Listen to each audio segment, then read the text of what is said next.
This audiobook, Reset and Rise: How to Declutter Your Way Back from Defeat, written by Blake Cross and published by the Daniel Book Research Center. All rights are strictly reserved. Any unauthorized copying, distribution, or reproduction of this content will be met with immediate legal action. We hold full copyright ownership, and infringement of these rights will not be tolerated. Violators will face the full extent of the law. This content is protected under copyright regulations, and we actively monitor and enforce our rights. Proceed with caution. Respect the work and the creators behind it. Introduction: The Art of Resetting Your Life. There's something brutally honest about failure. It doesn't sugarcoat things. It doesn't care if you've been working your butt off chasing dreams or putting in the time. Failure doesn't show up with a warning. 1 minute, you're on top of the world feeling unstoppable. The next, you're drowning in the cold, harsh reality of what feels like the end of the road. And that's exactly what it feels like, doesn't it? The end. The big, ugly, I just lost the game moment. Whether it's a business that collapsed, a relationship that crumbled, or a goal you've been working towards slipping out of your reach, defeat comes with an emotional wrecking ball that can flatten you. And when it happens, when you find yourself lying on the cold concrete floor of life, you may feel completely stuck. It's not just about losing. It's about the mess that follows. The doubts, the confusion, the overwhelming feeling of, what now? The clutter in your mind, in your life, and in your heart is enough to make you want to shut everything down and retreat. But here's the truth. Defeat is not the end. It's a moment, not a definition. It's temporary, and the power to bounce back is entirely within your reach. It's time to reset. If you've ever found yourself feeling like a failure, or just like you've temporarily lost your way, this book is for you. I'm not here to tell you some half-baked motivational fluff or throw around empty words like, just get back up and keep going. That advice is nice, but it doesn't address the mess inside of you, the emotional clutter that comes with losing, and the overwhelming weight of failure that drags you down even further. What you need is more than just a pep talk. You need to hit the reset button on your life, clear out the mental debris, and build a path forward that will ensure your comeback is stronger, smarter, and unstoppable. In Reset and Rise: How to Declutter Your Way Back from Defeat, we're going to get real. We're going to go deep into why you feel the way you do, how to stop letting your past mistakes haunt you, and, most importantly, how to clear out the mental and emotional clutter that keeps you from moving forward. This isn't just about setting goals or creating a to-do list. This is about taking control of the clutter that life dumps on you and finding your way back to clarity, confidence, and success.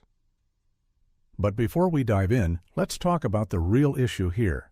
Defeat isn't just about what happens when things go wrong. It's also about how we respond when things go wrong. Too often, when we hit a setback, we become paralyzed by the emotional fallout. The self-doubt creeps in. The inner critic gets louder. We start questioning everything. Am I good enough? Will I ever make it? Maybe I'm just not cut out for this. We overthink. We obsess over our failures. And in the process, we create mental chaos that makes it even harder to rebuild. The clutter starts in your mind, but it doesn't stop there. When you let your internal chaos rule, your external world follows. Relationships suffer. Health deteriorates. Your environment feels heavy, cluttered, and unorganized. It's like you're stuck in a vicious cycle of chaos, unable to break free. Here's the kicker. The clutter that comes after defeat isn't just mental. It's everywhere. It's in the way you spend your time, the way you interact with people, the way you treat your body, and even how you approach your dreams. Defeat doesn't just derail your goals, it clutters up your entire life.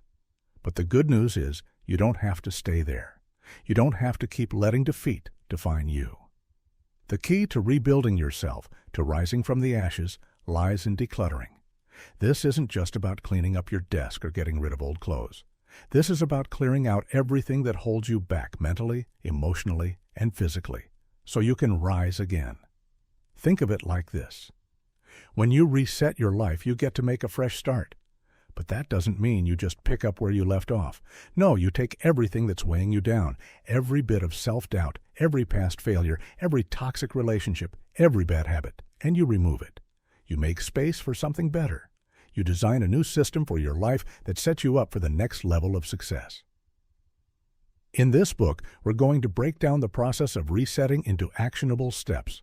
You won't just get motivation to keep going, you'll get the tools to change how you think, act, and show up in the world. And you'll do all of this with one main goal, to declutter your life from the inside out. We're going to tackle the mindset shift. The foundation of every transformation starts with your mindset. We'll explore how to reset your thinking, clear out toxic beliefs, and build a powerful, resilient mindset that helps you bounce back from any setback. The emotional cleanup. It's not enough to just think positive. You've got to clean up the emotional clutter that's keeping you stuck. We'll walk through how to let go of guilt, shame, and anger and replace them with feelings of empowerment, self-love, and clarity. The daily declutter. Getting back on track isn't just about big wins. It's about small, consistent actions. We'll talk about how to design daily habits that set you up for success and clear away distractions that keep you from focusing on what really matters. The environment reset. Your environment, the people you spend time with, the spaces you occupy, and the routines you follow, has a direct impact on your mental state. We'll dive into how to reset your environment so it supports your goals and fosters success. The momentum boost. Once you've decluttered your mind, emotions, and environment, we'll focus on how to build momentum. You'll learn how to stay motivated, how to handle setbacks with grace, and how to keep climbing, even when it feels like the odds are stacked against you. Throughout this book, you'll find strategies, exercises, and real-life examples to help you reset and rise from defeat. This is not a magic pill. This is not a quick fix. This is a process. It's about showing up for yourself every day, making small adjustments, and continuously refining your path until you've decluttered your life to the point where you can rise from the ashes of your defeat, stronger, clearer, and more unstoppable than ever before. So let's get to work. It's time to hit the reset button. It's time to rise again. You're about to declutter your way back to a version of yourself that is unstoppable. Let's dive in and start the transformation, one step at a time. Chapter 1. The first step, facing the fall. It's a strange thing, defeat.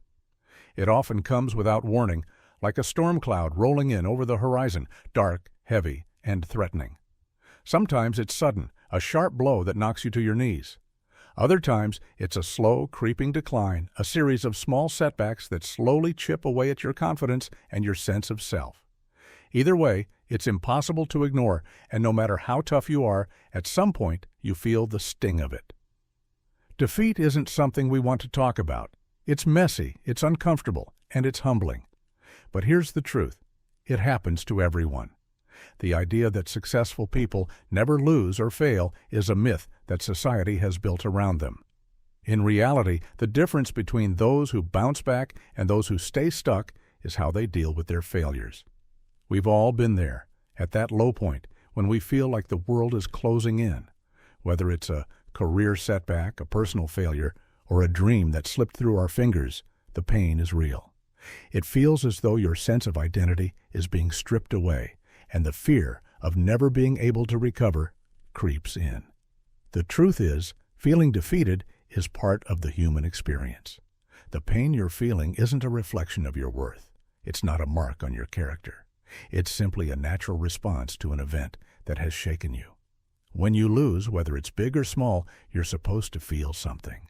The trick is to not let that feeling of defeat define who you are. It's okay to hurt.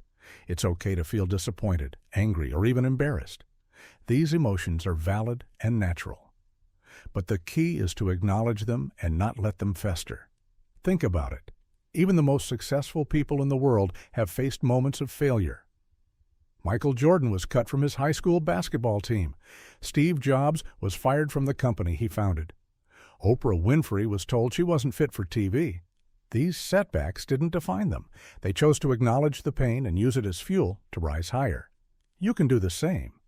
How avoiding the truth prolongs recovery. One of the most dangerous things you can do after a defeat is to bury your head in the sand. It's tempting, right? The longer you avoid the truth, the longer you stay in denial, the longer it takes to heal. Denial can feel like a temporary safety net, a shield that keeps you from facing the uncomfortable reality. But the longer you live in denial, the harder it becomes to climb out of that hole. It's easy to convince yourself that things aren't as bad as they seem. You tell yourself it's just a minor setback, that you'll bounce back, that it's not a big deal. But deep down, you know the truth. You felt that sting, and no amount of pretending will make it go away. The problem with denial is that it keeps you trapped. It convinces you that you don't need to deal with the situation, that if you just ignore it long enough, it'll fix itself. But we both know that's not how recovery works. You can't heal a wound by pretending it's not there. You can't rebuild your life by acting like nothing happened. Denial only delays your healing process, prolonging the pain and making the recovery harder. Breaking through that denial takes courage, but it's the first step toward recovery. The longer you deny the defeat, the longer you remain stuck in the past, and the harder it becomes to move forward. Denial is the enemy of progress. It's the silent killer of growth. So, how do you break through it? The first step is to face the truth head-on. It's time to stop pretending that everything is fine. It's time to acknowledge the defeat and the pain that comes with it. Don't rush the process, but don't delay it either. You've got to feel what you're feeling. Don't push it away or try to numb it. This is your life, your journey, and you owe it to yourself to be honest about where you are. When you accept the reality of your defeat, something amazing happens. You stop giving it power. You take away its ability to control your thoughts and actions. You're no longer at the mercy of denial or fear. Instead, you become the one in control, ready to make decisions about how you want to move forward. The power of acceptance. Why accepting your loss is the key to moving forward. Acceptance is not about giving up. It's about moving forward with clarity. It's about recognizing where you are and deciding where you want to go from there. Acceptance is the most powerful tool you have when it comes to recovery because it frees you.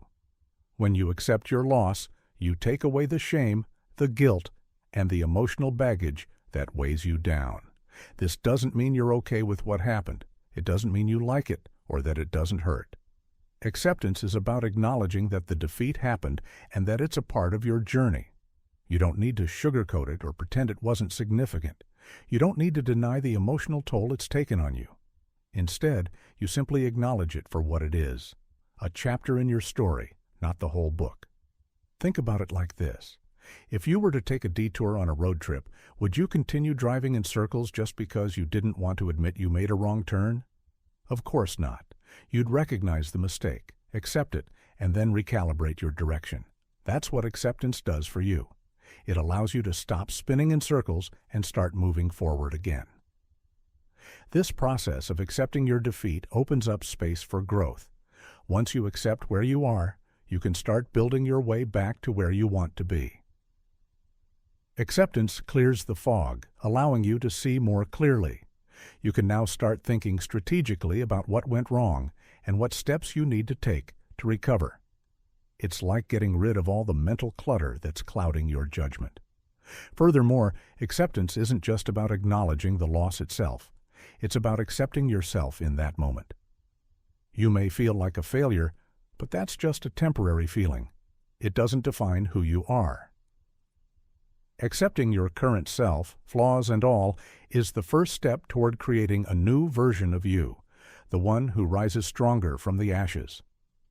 Accepting your defeat doesn't mean you're settling for it. It means you're finally giving yourself permission to let go of the past and focus on what lies ahead. When you accept the situation, you stop allowing it to control you. You stop being a victim of your circumstances. Instead, you become the author of your own comeback story. As you move through the recovery process, remember this: acceptance is not a one-time event. It's an ongoing practice. You will face setbacks again, and you will experience pain, but the more you practice acceptance, the easier it becomes to let go of what's holding you back. When you accept defeat, you're not admitting failure. You're committing to growth. In the end, accepting your loss is the key to moving forward. It's the catalyst that propels you toward recovery, growth, and ultimately, success. So, take a deep breath, embrace the pain, face the truth, and accept where you are. You can't change the past, but you can shape your future, and it all begins with acceptance. The strength in admitting weakness. Why true strength starts with vulnerability. When life knocks us down, we often feel the pressure to stand up, dust ourselves off, and keep moving forward, no matter what. It's an instinct ingrained in us by a culture that celebrates strength, success, and self-reliance. We see the stories of people who've overcome adversity and think we must do the same. But what if the true strength isn't in always fighting to stand tall, but in having the courage to fall apart first? This isn't about giving up. It's about realizing that true strength doesn't come from pretending to be invincible. It comes from embracing your vulnerability. Vulnerability isn't a sign of weakness. It's a testament to your courage. It takes far more bravery to admit your weakness than it does to hide it behind a mask of false confidence. The truth is, no one is invulnerable, and the sooner we accept that, the quicker we can begin to heal. Admitting your vulnerability, especially after defeat, is not about surrendering to weakness. It's about honoring your humanity. It's about recognizing that you're not perfect, and that's okay. In fact, it's more than okay. It's powerful. Consider the moments in your life when you've seen others at their most vulnerable. Whether it's a friend breaking down in front of you, a colleague admitting they don't have all the answers, or even a public figure opening up about their struggles, there's a certain raw honesty in those moments that can be incredibly inspiring. Why? Because vulnerability takes courage. It's not the easy option, but it's the one that leads to real growth. When you admit that you're vulnerable, you begin to let go of the weight of pretending. You stop carrying around the burden of trying to appear perfect to the world, and in doing so, you allow yourself the space to heal.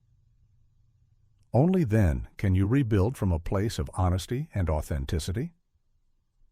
Admitting weakness doesn't mean you're defeated. It means you're willing to face the truth. And that truth is the first step to recovery. You can't grow unless you first confront where you're starting from. By allowing yourself to be vulnerable, you remove the barriers to growth and open yourself to the possibility of real transformation. Releasing the need to be perfect, letting go of unrealistic standards.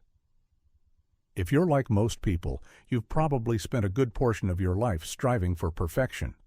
Whether it's in your career, your personal relationships, or your appearance, society pushes us to be flawless. We're constantly surrounded by the idea that to be worthy, we must achieve some ideal version of success. We compare ourselves to others, often forgetting that what we see is a carefully curated version of their lives, not the full picture. The pressure to be perfect is exhausting, especially after a fall. When you're already feeling down, the last thing you need is to hold yourself to impossibly high standards. Perfectionism is a toxic lie that only deepens your feelings of inadequacy. When you aim for perfection, you set yourself up for disappointment because perfection simply doesn't exist. No one gets it right all the time. No one is without flaws. No one is immune to failure. The need to be perfect is a defense mechanism, a way to avoid the pain of failure, judgment, or rejection. But here's the thing. Perfection is a moving target. No matter how much you try, there will always be something you think you could have done better, something that doesn't meet the ideal you've set. So, what's the point of striving for something you'll never attain? It only fuels your self-doubt and keeps you trapped in a cycle of endless disappointment. The key to healing after defeat is to let go of the need for perfection. It's about releasing the idea that you must be flawless in every aspect of your life. When you let go of perfectionism, you free yourself from the suffocating weight of unrealistic expectations. You allow yourself to be human, to make mistakes, and to learn from them. There's no shame in that. In fact, letting go of perfection opens the door to something far more powerful: progress.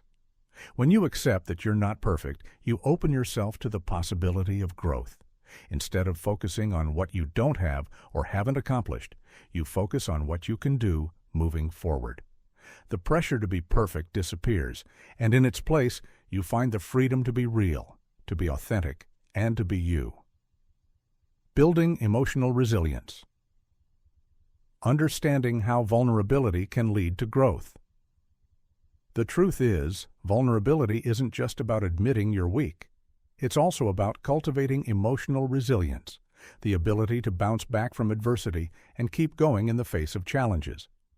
Vulnerability, when embraced, becomes the very foundation of this resilience. Emotional resilience is the capacity to adapt and recover quickly from setbacks, disappointments, and failures. It's the ability to face life's difficulties without letting them destroy your sense of self. And the key to building resilience is not to avoid your emotions or pretend everything is fine.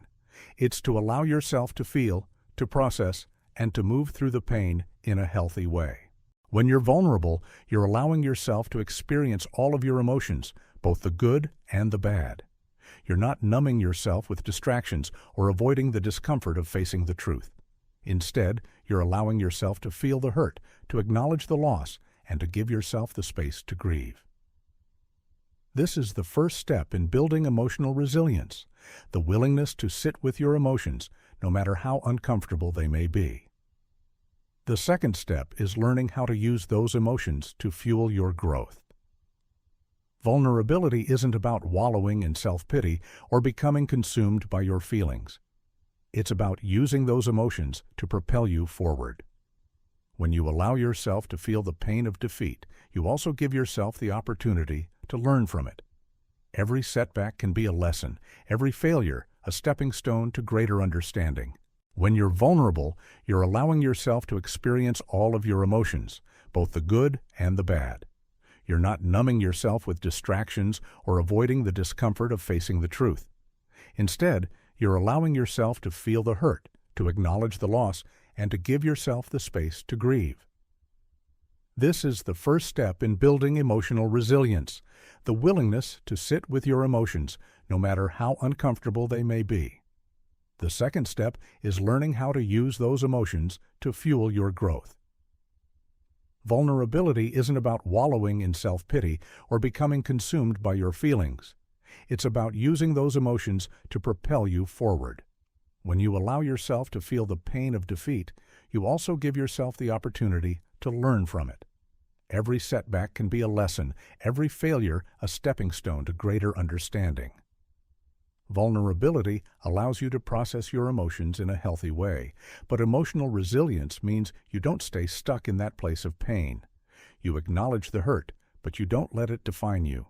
Instead, you use it as motivation to rise again. By building emotional resilience, you learn that setbacks aren't permanent. They're part of the journey, temporary obstacles that, with the right mindset, can lead to personal growth and strength.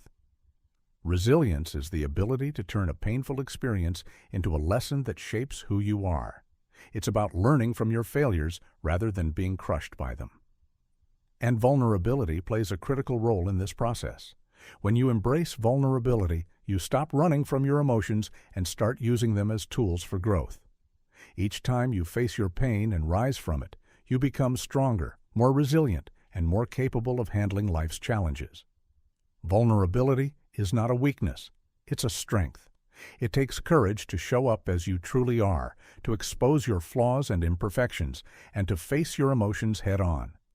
But in doing so, you build a foundation of emotional resilience that will serve you in every area of your life. It's not the lack of vulnerability that makes you strong. It's your ability to embrace it, learn from it, and continue moving forward in spite of it. By embracing vulnerability, releasing the need for perfection, and building emotional resilience, you lay the groundwork for a comeback that is not only inevitable, but unstoppable. The fall might have been hard, but it's your willingness to rise from it, to accept who you are, and to grow through the pain that will ultimately lead you to your greatest triumphs. Realizing it's just a chapter, not the whole book. We've all experienced setbacks in life, whether it's a career that stalled, a relationship that fell apart, or an unexpected health crisis. Those moments of defeat can feel like the end of everything. In the heat of those moments, it can be hard to remember that failure isn't the end. It's just a chapter, not the entire book. This section is about recognizing that your defeat, however painful or overwhelming, is temporary and doesn't define who you are or what your future holds. The temporary nature of setbacks.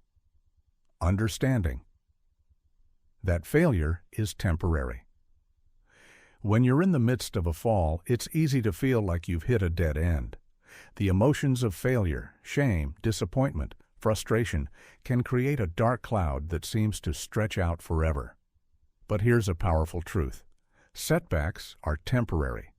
They're not a permanent state. They're just a phase in your life. Think about it like this. Life is a book, and each phase of your journey is a chapter. When a chapter ends on a low note, it's easy to think that the story is over. But just because one chapter is filled with challenges doesn't mean the rest of the book is doomed to follow the same path. If you allow yourself to get stuck in that chapter, you risk missing out on the rest of the story that's waiting to unfold. Consider someone like Steve Jobs. After being ousted from Apple, the company he co-founded, it seemed like his story had reached an end. People speculated that his career was over, that he'd become a forgotten figure in the tech world. But instead of letting that setback define him, Jobs embraced the idea that it was just one chapter. He didn't let it become the whole book. Instead, he went on to create Pixar, revolutionized the animation industry, and returned to Apple, where he led the company to unprecedented heights. His failures didn't define him. They were just parts of his story, and he had the power to write the next chapter. That's the kind of mindset you need when you face a setback. You have to remind yourself that this moment of failure is a chapter, and you have the pen in your hand to decide how the rest of the story goes. The difficulty you're experiencing now won't last forever unless you let it. It's temporary. The trick is to acknowledge the setback for what it is, a moment in time, and not allow it to take over your entire narrative. Take a moment to reflect on past failures you've experienced. Can you see how, in hindsight, they were just temporary setbacks? Maybe they were painful at the time, but they didn't stop you from moving forward. This chapter might be tough, but it's not the end of your story. Reframing your story. Changing the narrative of defeat. One of the most powerful tools you have when it comes to overcoming failure is your ability to reframe the story you're telling yourself. The way we interpret our setbacks often shapes how long we stay stuck in them. If you define yourself by your failure, you'll likely stay trapped in that moment. But if you choose to reframe that setback as a learning experience or a stepping stone, you can move forward with a new perspective. Think of a setback as the ultimate plot twist in your book. Every great story has moments of struggle, those plot twists where everything seems to fall apart before it gets better. The key is to change the way you see that twist. Instead of thinking of it as the end of your story, start seeing it as the beginning of the next chapter. The most successful people are often those who've experienced the most failure. They've learned how to change the narrative, to shift their perspective, and to turn setbacks into opportunities. Take J.K. Rowling, for example. Before Harry Potter became the global phenomenon it is today, she faced years of rejection. Her manuscript was turned down by multiple publishers, and at one point she was a single mother struggling to make ends meet. Her initial failure could have been a full stop, but instead she reframed her story.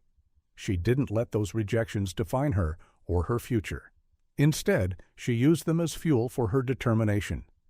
Now, instead of being remembered for her failures, she's celebrated as one of the most successful authors in the world. Reframing your story means acknowledging the pain, but also seeing the bigger picture. It's about understanding that this moment is just one scene in a much larger narrative. So how do you begin to reframe your story?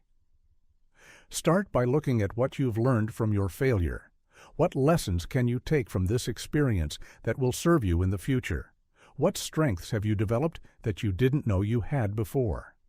Instead of asking yourself, "Why did this happen to me?" ask, "What can I take from this to grow?" This simple shift in thinking can have a profound impact on your ability to recover and move forward. You're not the failure you've experienced. You're the person who has the power to overcome it. The story isn't about how you fell. It's about how you rise again. Building hope for the future. Cultivating a mindset that believes in a comeback. The final step in overcoming defeat is to build hope for the future. Hope isn't about wishful thinking. It's about cultivating a mindset that believes in the possibility of a comeback, no matter how impossible it may seem in the moment. It's about holding on to the belief that your best days are still ahead of you. One of the greatest misconceptions we face after a setback is the idea that we've run out of chances. It's easy to start thinking that the best opportunities have passed us by or that we missed our window for success. But the truth is, every day is a new opportunity to rewrite your story. Just because one chapter ended in failure doesn't mean the next one has to follow the same pattern. The future is always open for you to step into, and it's never too late to turn things around. The power of hope lies in your ability to see beyond the present moment. It's about trusting that, even in the darkest times, there's a path forward. You may not have all the answers, but that doesn't mean you're out of options. Think of hope as a compass. It guides you even when you don't know exactly where you're going. It's a mindset that believes in progress, growth, and the potential for something better. Look at people who have come back from failure to achieve incredible success. Thomas Edison failed thousands of times before perfecting the light bulb, but he never gave up because he believed in the possibility of success. He saw failure as a step toward progress, not as a permanent defeat. His story is a testament to the power of hope and perseverance. Building hope for the future doesn't mean ignoring the pain of the present.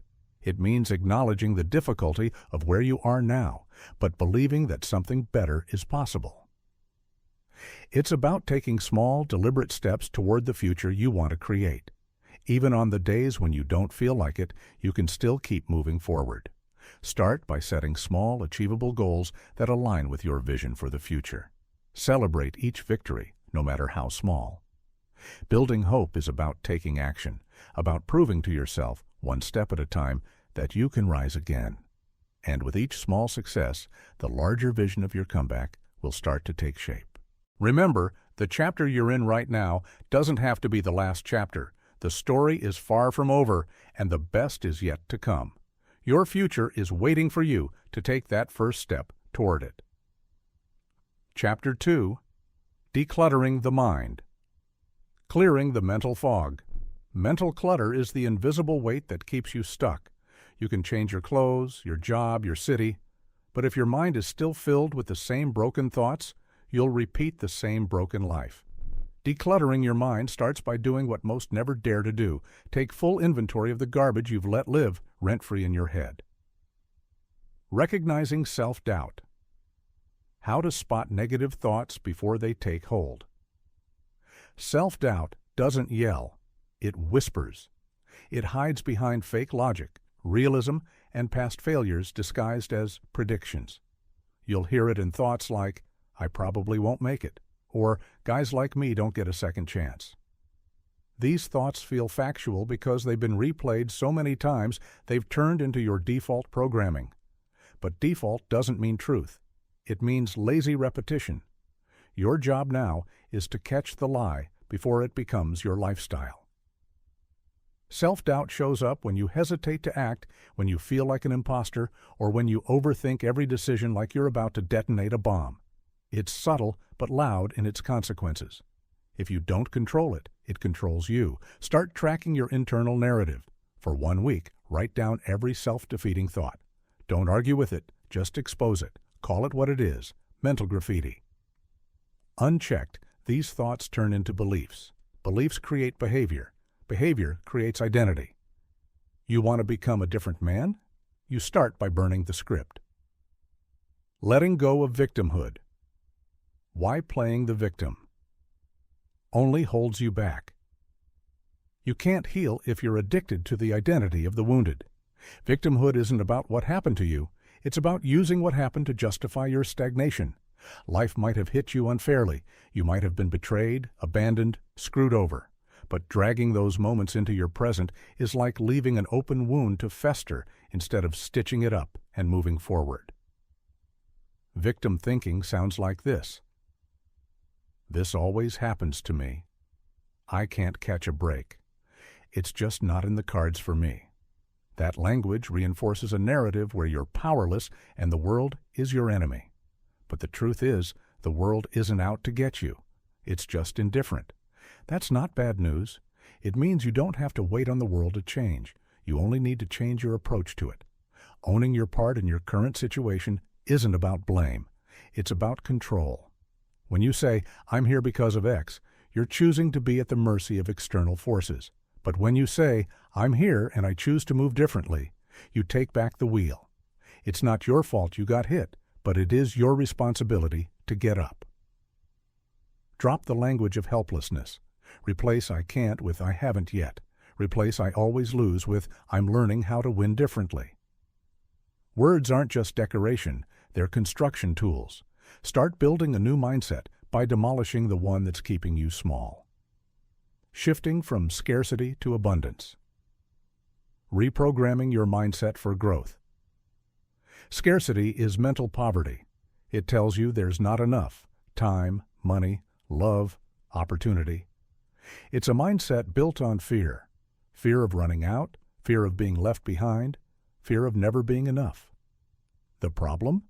You start making small moves to protect what little you have instead of bold moves to grow what's possible. A man living in scarcity sees someone else winning and feels threatened.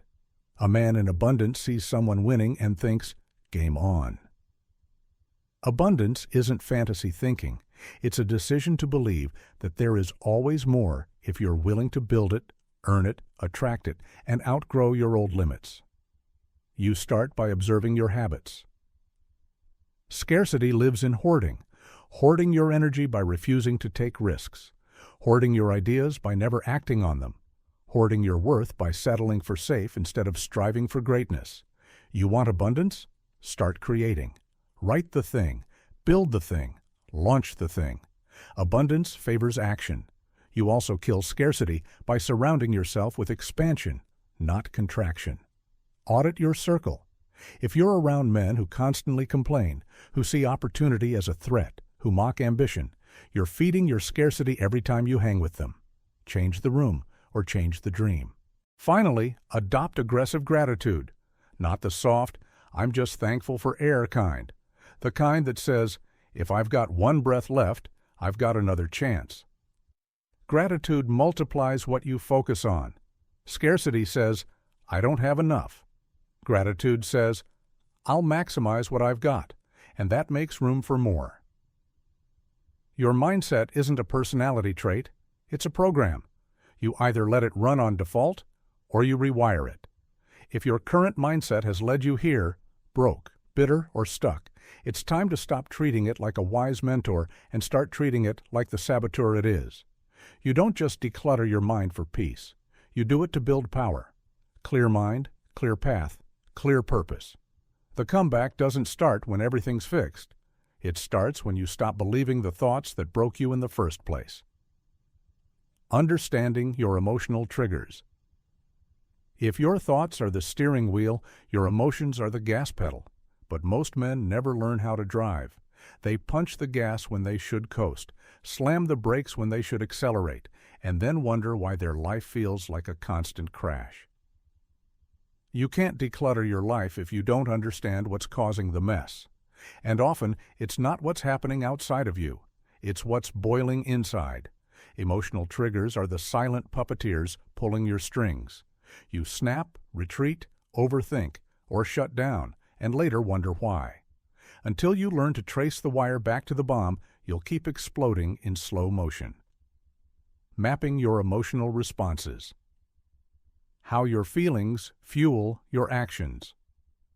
Every emotional trigger has a fingerprint, a pattern, but most men live their entire lives without identifying them. They just chalk it up to, "I have a temper," or "that's just how I am." That's just how you've been reacting, not who you are. Let's say you feel disrespected in a conversation. Your jaw tightens. You cut someone off. Maybe you go silent and ice them out for days. Or worse, you lash out, say things you don't mean, and watch another relationship burn.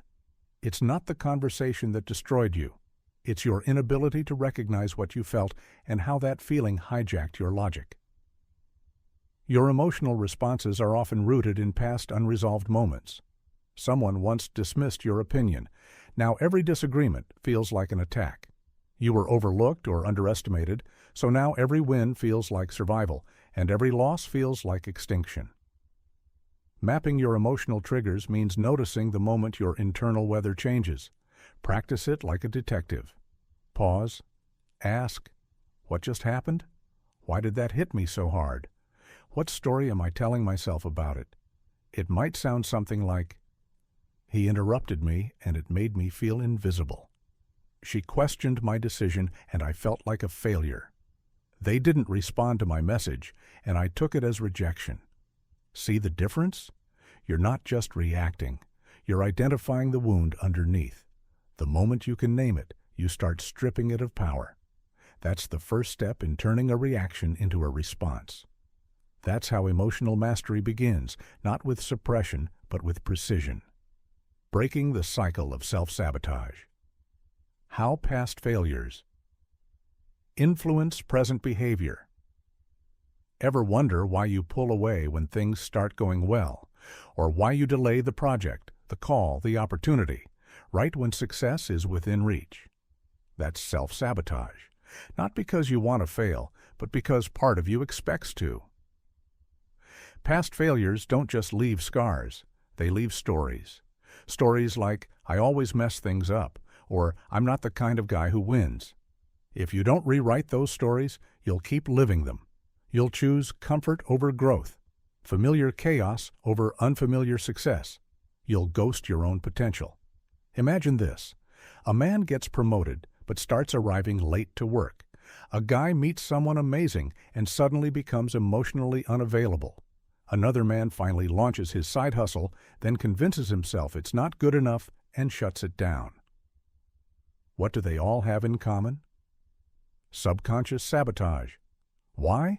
Because the brain doesn't crave success. It craves certainty. Even if that certainty is rooted in suffering, and if your identity is built on being the guy who never quite makes it, then winning will feel like a threat. Breaking this cycle requires interrupting the narrative. The next time you catch yourself procrastinating, flaking, or spiraling, stop and ask, what am I afraid of this time? Is it failure? Or is it actually success? And the pressure that comes with it. You break the pattern by taking action in the opposite direction. Show up when you want to disappear. Speak up when you want to withdraw.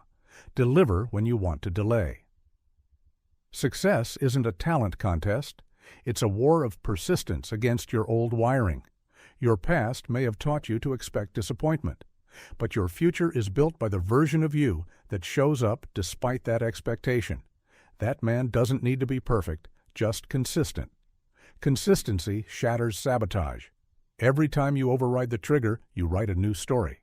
Do it often enough, and the old one can't survive. Building emotional awareness. How to observe your emotions without reacting. Imagine you're standing in a river. Water rushes past, cold and chaotic. That's what most men's emotions feel like, constant, overpowering, unrelenting. Now imagine stepping out of the water and watching it flow from the bank. That's emotional awareness. This is not about becoming emotionless. It's about becoming less owned by emotion. Feelings aren't facts, but they are feedback. And if you want to reset your life, you need to listen to the feedback without falling apart every time it shows up. Awareness is built in silence, in stillness, in moments between the reaction and the response. You don't need to go full Zen monk. Start simple, daily check-ins. Sit with yourself and ask, what am I feeling? Where is it showing up in my body? What triggered it? What belief is attached to it? Emotional awareness turns the battlefield of your mind into a command center. You stop being the soldier getting shot at and start becoming the general calling the plays. You don't avoid anger. You examine it. You don't deny fear, you deconstruct it. You observe, you assess, you choose. One of the most dangerous myths men believe is that stoicism means suppressing emotions. That's not strength. That's slow decay. True strength is being able to sit with your pain, hold it in your hands, and still make wise decisions. Not in spite of it, because of it. When you get good at observing emotions, you start seeing the patterns. You know when sadness hits after rejection, when jealousy follows comparison, when anxiety spikes before growth. You don't fight these emotions anymore. You ride them, like waves. You respect them, but they don't drown you. This is how men rebuild from defeat, not just by fixing their outer world, but by untangling their inner one. Emotional clarity is what creates mental clarity, and mental clarity is what gives you the power to rise, faster, stronger, and smarter than you were before. So the next time your emotions flood you, pause. Don't react, don't suppress, just see. Triggers lose their grip when they're observed. And the man who can stay calm in his own storm becomes unstoppable in the world outside. Decluttering the mind. Clearing the mental fog. Overcoming limiting beliefs. There's a difference between being stuck and staying stuck. One is a moment, the other is a mindset. And the trap most men fall into after a setback isn't in their circumstances. It's in their beliefs about who they are because of those circumstances. Let's rewind. Somewhere along the way, something happened. You failed at something that mattered, got knocked down, embarrassed, ghosted, passed over, or abandoned. It didn't just leave a scar. It planted a seed. And if no one taught you how to dig that seed out, it grew roots. Those roots became beliefs, and those beliefs became the walls you live behind now. The power of belief. How beliefs shape our reality. There's a famous story about circus elephants. When they're babies, trainers tie one leg to a post. No matter how hard the elephant pulls, it can't break free. Eventually, the elephant stops trying. Now here's the twisted part. When that elephant grows up, stronger than any chain they could wrap around its leg, they still tie it to a small rope. The elephant doesn't try to escape, not because it can't, because it believes it can't. That's what limiting beliefs do to us. We're walking powerhouses tied to invisible ropes from years ago. A bad breakup convinces us we're unlovable. A missed opportunity convinces us we're unlucky. A failure convinces us we don't have what it takes. Over time, those beliefs don't just whisper, they define you. And because the human brain filters reality through belief, we start seeing the world through those cracks. If you believe you're unworthy, you'll interpret kindness as pity. If you believe you're not smart enough, every challenge feels like a test you're destined to fail. The belief becomes a lens, and that lens becomes a cage. Here's the good news. Beliefs are just thoughts you've repeated enough times to sound like truth. They're not facts, and they can be rewritten. Rewriting your beliefs. How to eliminate limiting thoughts and replace them with empowering ones. To rewrite a belief, you don't just slap a positive quote on your mirror and call it a day. This isn't about blind affirmation. It's about rewiring your internal operating system. Step 1. Expose the belief. Let me tell you about Connor, former college athlete. Sharp, driven, but after blowing out his knee senior year, he fell into a spiral. Lost his shot at going pro. Lost his identity. For years, he told himself he peaked in college, that the best years were behind him. That belief drove every decision he made, his job choices, relationships, the way he showed up in life. He didn't see the world clearly. He saw it through the filter of, "I'm washed up." When we sat down, I asked him to write out what he believed about himself. No filter, just raw honesty. His list was brutal. I'm not disciplined anymore. I let people down. I had one shot and blew it. Once it was all on paper, I had him read each one out loud.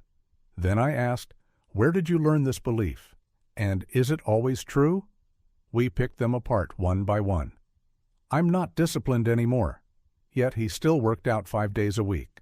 I had one shot and blew it. But now he was mentoring kids and getting job offers. That belief didn't reflect his life. It reflected his pain. That's the process. First, write your beliefs down. Second, challenge them like a lawyer cross-examining a witness. Third, replace them with something truer. Not fake positivity, not, "I'm the best in the world," but something rooted in growth. I am learning to rebuild. My past doesn't define my future. I've failed before, but I've also survived. Your brain clings to evidence, so give it new evidence. Every time you show up when it's hard, that's a data point. Every time you finish what you start, that's another one. You're not building confidence from hype. You're building it from habits. Cultivating confidence. Taking the first steps to building self-belief. Again, confidence isn't something you have. It's something you build. And you build it by doing hard things, especially when no one is watching. After a defeat, confidence often feels like a dried-up well. But it's not gone. It's just buried under the rubble of past disappointments. To dig it out, you don't need a life overhaul. You need small wins stacked daily. Think of it like this. Every time you do what you said you'd do, wake up on time, finish the workout, make the call, you send a message to your brain. I trust me. And trust over time becomes confidence. Let's go back to Connor. After challenging his beliefs, we started small. No grand gestures, just micro movements. He created a non-negotiable morning routine, tracked his habits, took cold showers, started journaling. Each day, his internal voice got a little louder. See? You're doing it. Confidence grows in clarity, so we also got clear on what mattered. Not what his parents wanted, not what society expected, what he valued. Once that came into focus, decisions became easier, boundaries became cleaner, and the version of himself that once felt done started to come alive again. But here's the twist. Real confidence doesn't come from being right all the time.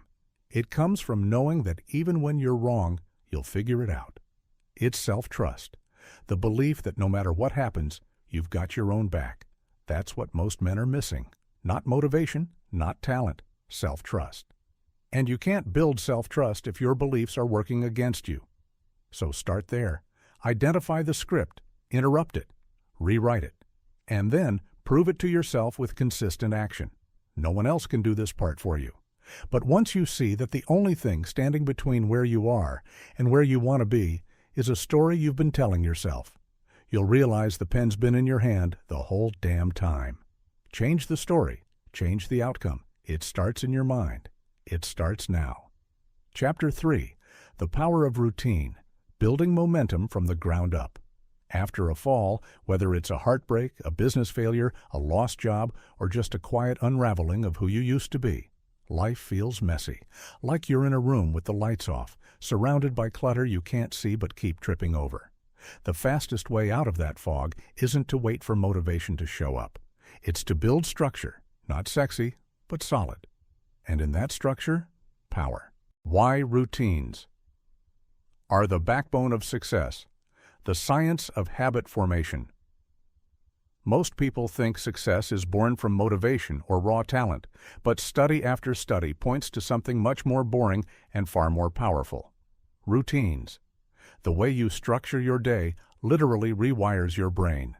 According to researchers at MIT, habits form in a loop: cue, routine, reward. Once you build that loop, it runs automatically. Your brain no longer wastes energy deciding. You just do. This is why elite athletes, high-performing CEOs, and Navy SEALs swear by routine. It's not because they love discipline, it's because they understand what chaos costs. When your life is in shambles, your brain is already in decision fatigue. You don't need more choices. You need less friction. Routine isn't about rigidity. It's about reliability. It's scaffolding for your comeback. The problem is, when you've just been knocked down, the idea of building a routine feels overwhelming. You don't know where to start, and part of you doesn't trust yourself to stick with anything. That's okay. We're not aiming for perfection here. We're aiming for traction. Think of routine like momentum in disguise. You might not feel powerful yet, but every time you show up for yourself, even in a small way, you shift the narrative. You go from "I'm stuck" to "I'm building." Creating a solid morning ritual. How starting the day. Right sets the tone for success. Let's start where your day starts, the morning. Because how you begin anything matters, and your morning has more leverage than you think. If your first hour is chaos, rushing, snoozing, doom scrolling, your brain gets trained to expect that same noise all day long. A solid morning ritual doesn't have to be complicated, but it should be intentional.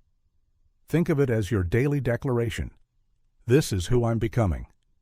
Here's what a comeback morning might look like. Wake up without snoozing. That's your first win. Hydrate and stretch. Signal to your body. I'm awake. I'm moving. Journal or reflect. Just 5 minutes. What am I grateful for?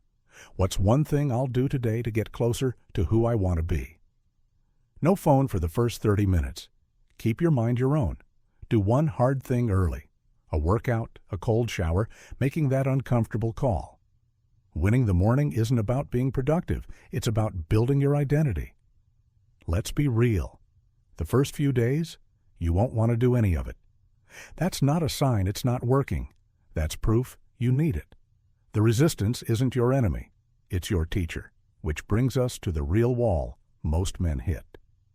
Overcoming resistance to routine. Why the first steps are always the hardest. After a loss, your brain is wired for avoidance.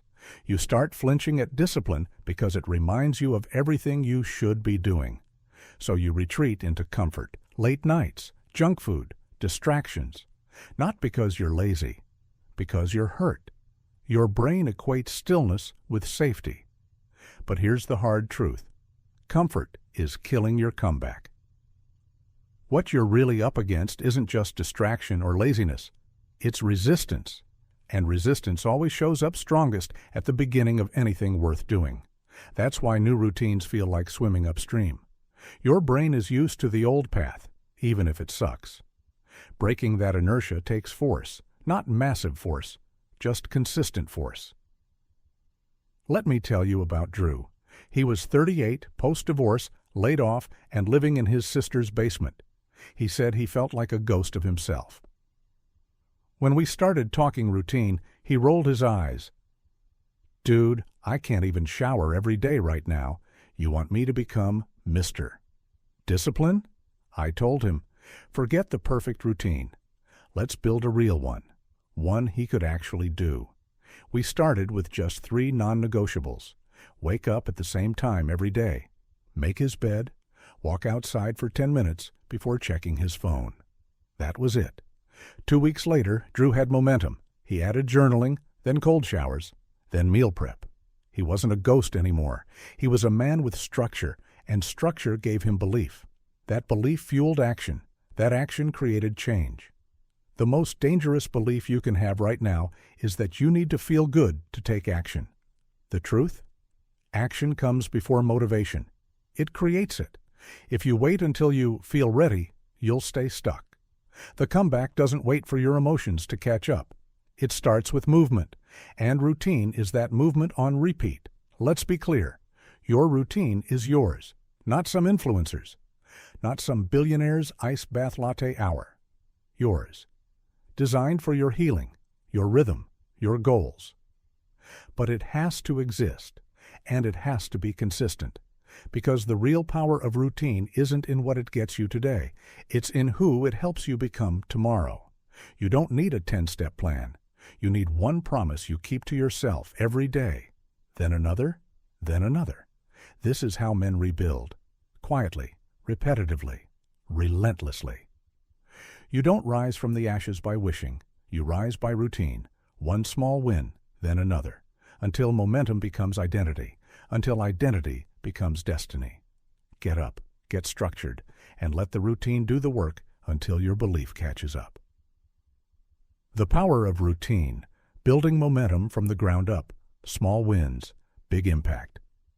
When you've hit rock bottom, everything feels big, too big. The debt, the guilt, the weight gain, the silence from people who used to answer your calls. It's not just the mountain you need to climb, it's the fact that you've forgotten what it even feels like to take a single step. This is why we shift the focus, not on the summit, but on the first stone, the smallest move, one push-up, one water bottle, one text you send instead of ignore. Because in this season, small isn't just enough, it's everything. Starting small, thinking big. Why small actions lead to big results. Here's the trick most guys miss when they're trying to claw their way out of the pit. They aim too high, too fast. They try to rebuild their lives in one big motivational burst. They download 10 productivity apps, sign up for an ultramarathon, cut sugar, and decide to write a book, all in the same week. You know how that ends. Burnout by Friday, shame by Sunday. What actually works? Starting stupidly small, atomic, almost insulting in scale. One healthy meal, 5 minutes of journaling, putting on real pants before noon. It might not sound like much, but these are the sparks that light the engine, and there's science behind it. B.J. Fogg, a Stanford behavior researcher, calls this the tiny habits principle. When your goal feels too massive, your brain panics. But when it's bite-sized, your brain leans in. You build trust with yourself. You become a man who finishes what he starts, even if what he starts is flossing one tooth. Here's what happens when you start small. You build evidence, and evidence builds identity. You go from being the guy who's trying to get his life together to being the guy who keeps his word. That shift is everything. Remember, this isn't about lowering the bar. It's about walking under it on purpose so you can build momentum and raise it slowly with confidence. A comeback isn't powered by willpower. It's powered by small wins stacked consistently over time. Tracking your progress. The importance of monitoring your progress. Most men don't track their progress for one reason. They're afraid to admit they're not far along. They'd rather not look. But if you're not tracking, you're not improving. You're guessing. And guesswork leads to discouragement, which leads to quitting. Progress tracking doesn't need to look like spreadsheets and graphs, unless that's your thing. It just needs to be visible. Your brain loves visual confirmation. It's like a scoreboard. It keeps you in the game. Use a wall calendar and put a big X on the days you follow your habits. Journal a quick win of the day each night. Use an app that lets you check off your routines. It doesn't matter how you track, it matters that you do. Tracking creates feedback. Feedback creates adjustments. Adjustments create growth. That's how systems evolve, from vague intentions into real, repeatable change. Let me tell you about Theo. He was 42, freshly bankrupt, living out of his car, trying to rebuild from scratch. Every time he tried to make progress, he quit within a week. We added one habit: track everything, even the losses. He started journaling every morning and checking off his daily 3 wins at night. A month later, he wasn't just consistent, he was obsessed with his progress. The tracking became fuel. He saw how far he'd come. He had a record of the days he pushed through even when life sucked. That record became confidence. That confidence led him to apply for a new job. He got hired, then promoted. Now he runs his own team. You don't rise by accident. You rise because you pay attention, celebrating every victory. How celebrating small wins fuels long-term motivation. Here's the part most men skip: the celebration, and not the pop bottles in Vegas kind. I'm talking about acknowledging yourself, letting your brain register that what you did mattered. This is critical. When you don't celebrate, your brain doesn't release dopamine. And without dopamine, motivation dies. You start to associate discipline with drudgery instead of reward. That's when things fall apart. Celebration isn't about ego. It's about reinforcement. Every time you check a habit off your list, say out loud, "That's a win."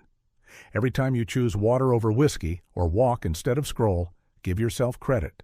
Smile. Fist pump. Say, "Let's go." Whatever works, just make the win feel like a win. Don't wait until the big goals are hit to feel proud. That's like trying to enjoy the meal only after the dessert arrives. Appreciate the bite you're in. Look at athletes. They celebrate everything: a good play, a pass, a single-yard gain. Because they know momentum is emotional. You build it with energy. Same goes for you. Every step matters when you're rising from nothing. If you're reading this thinking, yeah, but I haven't done anything worth celebrating yet, let me stop you right there. Did you get out of bed today? That's a win. Did you choose to read this instead of doom scrolling? Another one. Did you not go back to the toxic relationship? You're on fire. This isn't about participation trophies. It's about reteaching your brain that effort counts. Because the more your brain connects action with reward, the more it wants to act again. One win leads to the next. One bit of confidence compounds, and the guy who feels like a loser today becomes the guy who doesn't miss twice. Here's the uncomfortable truth. The comeback isn't some rocky montage. It's repetitive, boring, quiet. You don't feel like a superhero most days. You feel like a dude trying not to eat cereal for dinner again. But that's where the magic is, in the unsexy moments that compound. You're not building a life that looks good on Instagram. You're building one that feels stable under your feet. That starts with small wins. It grows with consistency, and it accelerates with celebration. You don't need a dramatic overhaul right now. You need traction. One change, one win. One habit tracked, one fist pump. Repeat, small moves, big shift. That's how you rise. The power of routine. Building momentum from the ground up, staying consistent in the face of challenges. Let's be honest, starting is romantic. It's that cinematic moment when the hero says, "I'm changing my life," and hits the gym with vengeance, or journals in the candlelight with perfect cursive and inspirational quotes. But what happens when the novelty fades, when your alarm buzzes for the 5th morning in a row, and your body screams, "Not today"? That's where most men stop. That's where you won't. Because change isn't about that first spark, it's about staying lit when everything around you starts pouring water on your fire. The power of persistence. Why consistency beats. Intensity in the long run, we've all done it. Gone all in with nuclear energy for a week, only to crash, burn, and retreat into old habits. Intensity feels powerful. It gives you that surge of dopamine, the sense that you're finally doing something. But here's the truth. Intensity fades. Consistency sticks. Let's talk about Aaron. Mid-30s, single dad, laid off, emotionally wrecked. He decided to change everything in 1 month.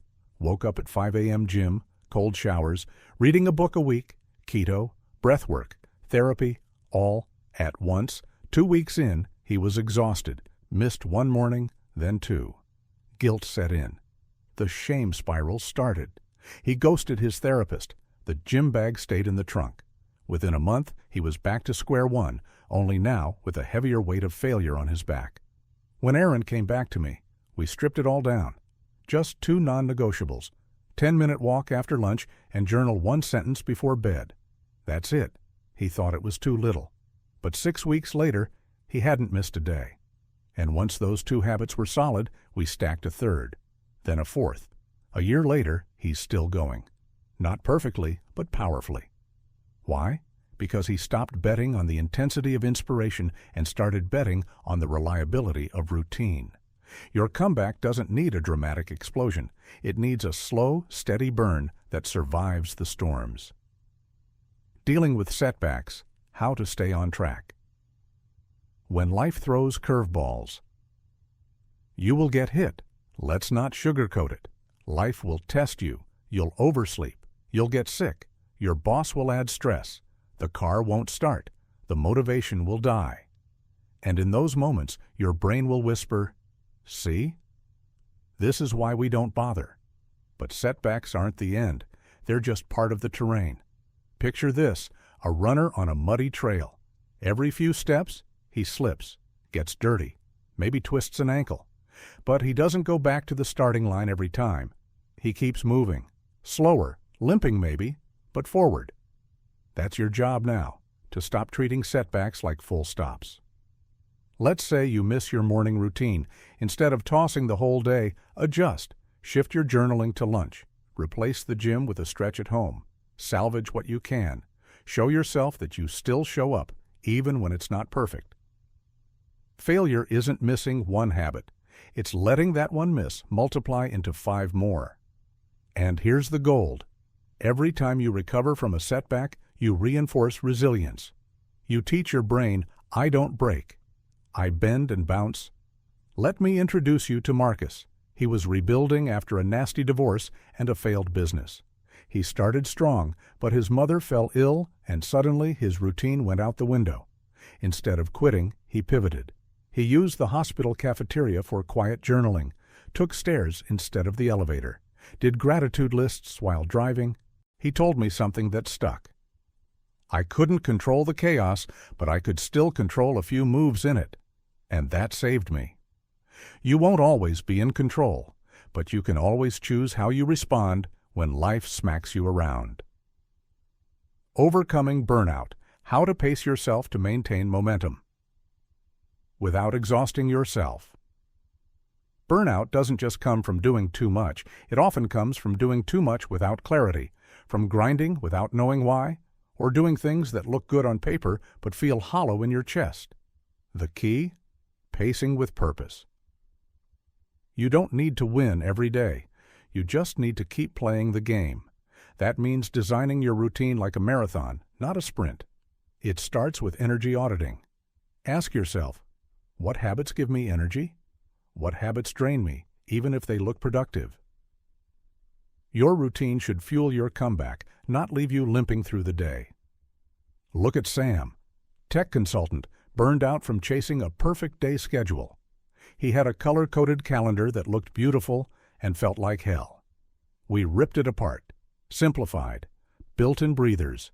He started adding nothing blocks, scheduled white space, days off, afternoon walks, a night each week with zero goals, just music and tea. You know what happened? He didn't slow down. He got faster over time, more focused, more creative, more stable, because burnout isn't caused by effort. It's caused by effort without restoration. You need recovery baked into your system, not as a luxury, but as a strategy. And here's the part no one tells you. Sometimes the best thing you can do for your consistency is take a break. Not to escape, but to reset, like a boxer between rounds. You don't rest because you're weak. You rest because you plan to hit back harder. So set the pace that matches your current life, not your fantasy self. Give yourself grace, but not excuses. When it gets heavy, lighten the load, not your standards. There's a quote that says, "Consistency is what transforms average into excellence." I'd take it one step further. Consistency is what transforms broken into unbreakable. This chapter of your life isn't about perfection. It's about loyalty to yourself, to your goals, to the man you said you'd become. It's about showing up when it's raining. When your mind screams, skip it. When it would be so easy to slide back into numbness. This is your separation season. Where others quit, you steady your steps. Where most look for motivation, you build mechanisms. Where most crash from the highs and lows of inspiration, you cruise through the middle lane of repetition. You don't need to be the fastest. You don't need to be the loudest. You just need to be the man who keeps going. Again and again and again, even when it sucks. Especially when it sucks. Because the man who wins isn't the one who gets knocked down the least. It's the one who gets back up the most, with a system that helps him stand. Routine is your armor. Discipline is your fuel. And consistency? That's your sword. Now sharpen it. Chapter 4. Letting go of the past. Releasing emotional baggage. Understanding the weight of past failures. No one wakes up in a good mood after dragging a duffel bag full of bricks all night. But that's exactly what we do when we carry our past with us, pretending we've moved on while still wearing the emotional bruises underneath. The irony? Most men don't even realize they're carrying that kind of weight until life asks them to run and they collapse under the invisible load. Let's break it down. Failure hurts, not just in the moment, but in the echo it leaves. Maybe it was a divorce, a business gone belly up, a betrayal, or simply not becoming the man you thought you'd be by now. Whatever it was, it didn't just leave a dent, it left a narrative, and that narrative becomes your autopilot. The emotional toll of past defeats. Why holding on to past failure? Limits your growth. Failure doesn't just sit quietly in a corner, it talks loudly. It says, "Remember when you tried and it didn't work?" Or, "You're not built for this." That kind of mental noise becomes your operating system if you're not careful. Look at Jake. At 28, he blew a huge opportunity. His startup folded, investors pulled out, and the public humiliation wrecked his self-worth. Fast forward 5 years, and he's turning down promotions. Why? Because in his head, he's still that guy who failed once. His past became the filter through which he views every future possibility. That's the dangerous thing about emotional baggage. It subtly convinces you that protecting yourself is smarter than progressing. You end up building a life around your wounds, not your potential. The weight of past failure doesn't just drain energy, it rewires your expectations. You stop aiming for greatness and start aiming to avoid pain. And that's a dangerous trade-off, because now you're living in defense, not offense. Breaking free from guilt and shame. How to let go of self-blame and guilt. Here's a secret. Guilt and shame aren't the same, but together they'll shatter your drive if left unchecked. Guilt says, "I did something wrong." Shame says, "I am something wrong." One can be useful, the other is toxic. Guilt can guide. It can say, "You messed up. Do better." But shame? Shame digs in and says, "You're broken. You always mess up." And when shame becomes your shadow, no amount of success feels safe. You'll self-sabotage the second things start to improve, just to return to the broken identity you're familiar with. Take Evan. He cheated in a past relationship and lost someone good. Years later, he was still punishing himself, choosing partners who didn't value him, sabotaging intimacy, pushing people away the second they got close. In his mind, he didn't deserve love anymore. The fix? Radical responsibility without self-destruction. He had to sit in the truth. Yes, I made that mistake, but I'm not that man anymore, and I don't have to live in his shadow. Letting go of guilt isn't about pretending it didn't happen. It's about acknowledging it fully and then choosing to no longer make it part of your identity. This is where many men get stuck. They think holding on to guilt is how they prove they care, but listen closely. Healing doesn't mean forgetting. It means choosing not to relive it every day. It's not noble to bleed out emotionally just to prove you regret something. It's foolish. The power of forgiveness. Forgiving yourself as a pathway to healing. Forgiveness is the release valve on emotional baggage. Without it, you keep pressure sealed inside until you explode or implode. But let's be clear, forgiveness isn't a weakness. It's a weapon, a strategy, a declaration that the past doesn't get to own your future. And it starts with forgiving yourself. That's the hardest part, isn't it? Because you know exactly what you did. You were there. You know the times you quit, lied, gave in, chose comfort over character. But guess what? That version of you isn't the man reading this right now. Forgiveness isn't saying, "What I did was okay." It's saying, "What I did happened. And I no longer give it permission to define who I am becoming." Let me tell you about Rob. Corporate guy, built a solid career until alcohol took over and he lost everything. Job, marriage, even custody of his daughter for a while. When he got sober, he still carried years of shame on his back. Every step forward felt like pretending. He couldn't forgive himself, so he couldn't fully show up, at work, with his daughter, or even for himself. We worked through it slowly.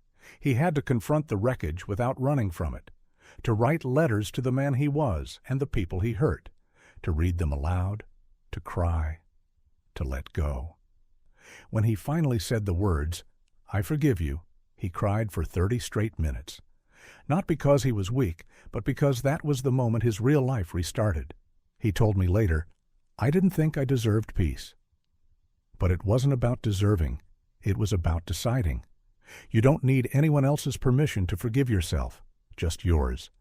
And the moment you do, something wild happens. The weight begins to lift. The fog begins to clear. You begin to walk taller, not because the past is gone, but because it no longer controls your posture. Letting go of the past doesn't mean forgetting it.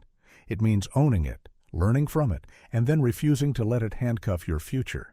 There's no medal for carrying emotional baggage the longest, no glory in clinging to guilt, no reward for staying stuck in old shame. You don't become a better man by staying broken. You become a better man by building again, with scarred hands, wiser eyes, and a mind no longer imprisoned by what happened.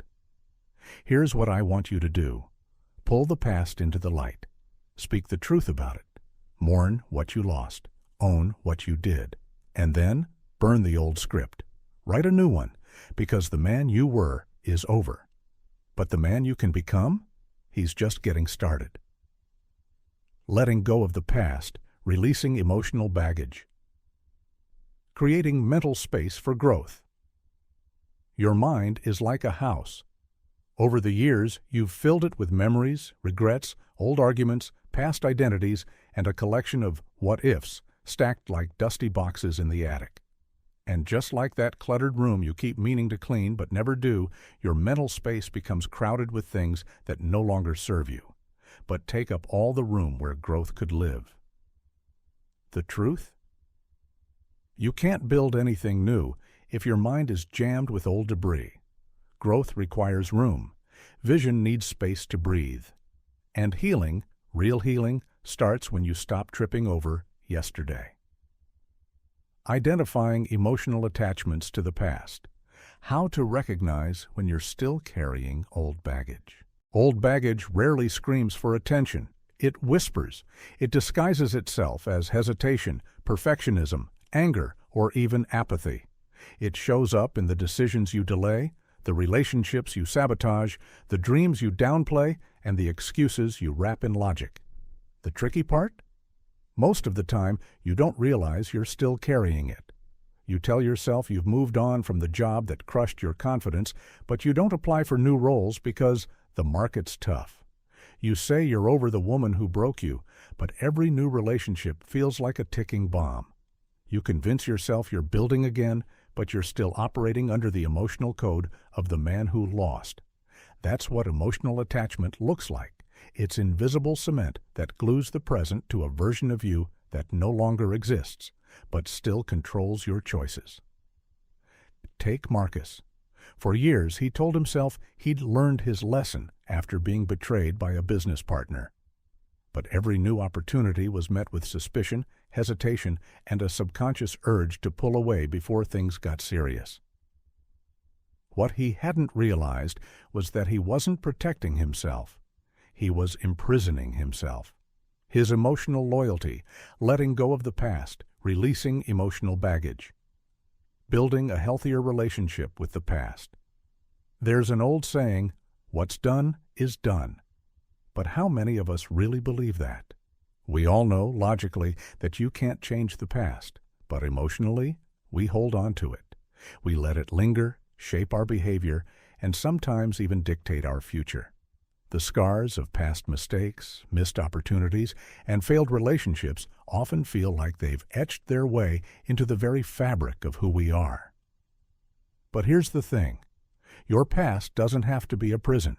It can be a teacher, a stepping stone, a source of strength. Building a healthier relationship with your past isn't about forgetting or pretending it didn't happen. It's about reframing it, learning from it, and most importantly, using it to fuel a future you can be proud of. This section is about rewriting the script, seeing your history not as something that weighs you down, but as a part of your journey that propels you forward. Seeing the past. Through a different lens, how reframing past failures fuels growth. When you look back at your failures, what do you see? A lot of people, when faced with their past mistakes, see themselves as failures. It's a reflex, an automatic reaction. But the reality is, no one is defined by their mistakes unless they choose to be. Failure isn't something that happens to you, it's something that happens within you. Think about it like this. The greatest athletes, entrepreneurs, and leaders didn't arrive at success by avoiding mistakes. They're successful because they learn to look at failure as feedback, not as a scarlet letter. It's the difference between seeing your mistakes as a judgment of your worth versus a chapter in your story that can teach you invaluable lessons. Take Sarah, for example. She had a business venture fail spectacularly. It was a mess. Investors pulled out, employees quit, and she was left holding the pieces of something that was supposed to be a dream. For years, Sarah saw that as the moment she wasn't good enough. It was only when she finally decided to shift her mindset and look at the whole experience differently that things started to change.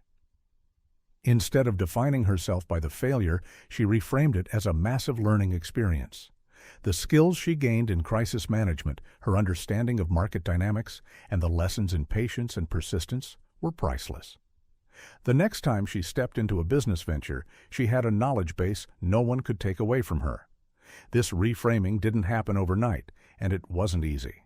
It took a conscious decision on her part to stop letting the past define her, and instead let it shape her for the better. The trick is in how you see it. Reframing isn't about ignoring or downplaying what happened. It's about using the lessons to rise stronger. When you view your failures as stepping stones and not tombstones, you begin to free yourself from the chains of regret. Letting go without forgetting. Why learning from the past is crucial for success. The idea that you can simply forget the past is unrealistic. You can't erase memories, and you shouldn't want to. The past is filled with lessons, some painful, others uplifting, but all valuable. Letting go of the past doesn't mean wiping it out of your life. It means releasing its power to control your present and future. But how do you do that? It starts with acceptance. You accept that what happened happened. You don't try to deny it, suppress it, or push it into a corner. Instead, you process it, extract the lessons, and then decide that those lessons will serve you, not burden you. This process involves letting go of the emotional weight associated with the events. Guilt, shame, anger. Those are the weights that keep you stuck in the past. They prevent you from moving forward and becoming the best version of yourself. This is where Mark's story comes in. Mark had a childhood filled with emotional neglect. His parents were physically present, but emotionally unavailable. Growing up, he internalized a lot of that abandonment and carried it into his adult relationships. He didn't realize it, but the pain from those early years was poisoning his ability to connect with others. Every time a relationship would get serious, he'd push the person away, afraid of being let down. He thought it was just his nature, but what he was really doing was running from the fear of being hurt again. Mark didn't have to forget his childhood to heal. In fact, doing so would have been detrimental. Instead, he had to face the reality of his past, accept it, and recognize how it was impacting his present. The key for him was to break the cycle of emotional avoidance and to accept that he could create new patterns. He learned that while he couldn't change how his parents behaved, he could change how he responded to his own emotions. By learning to validate himself emotionally and seeking healthier relationships, he gradually let go of the need to punish himself for things outside his control.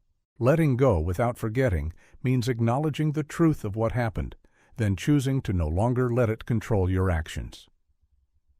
It's about finding freedom, not from the past itself, but from the negative emotional baggage you've attached to it. Creating new memories. How to replace negative experiences with empowering ones. Your past doesn't have to be your future, but it will shape your future if you allow it to. The most empowering way to break free from the hold of your past is to actively create new, positive memories that align with the person you want to become. This is not just about moving on, it's about moving forward with purpose and vision.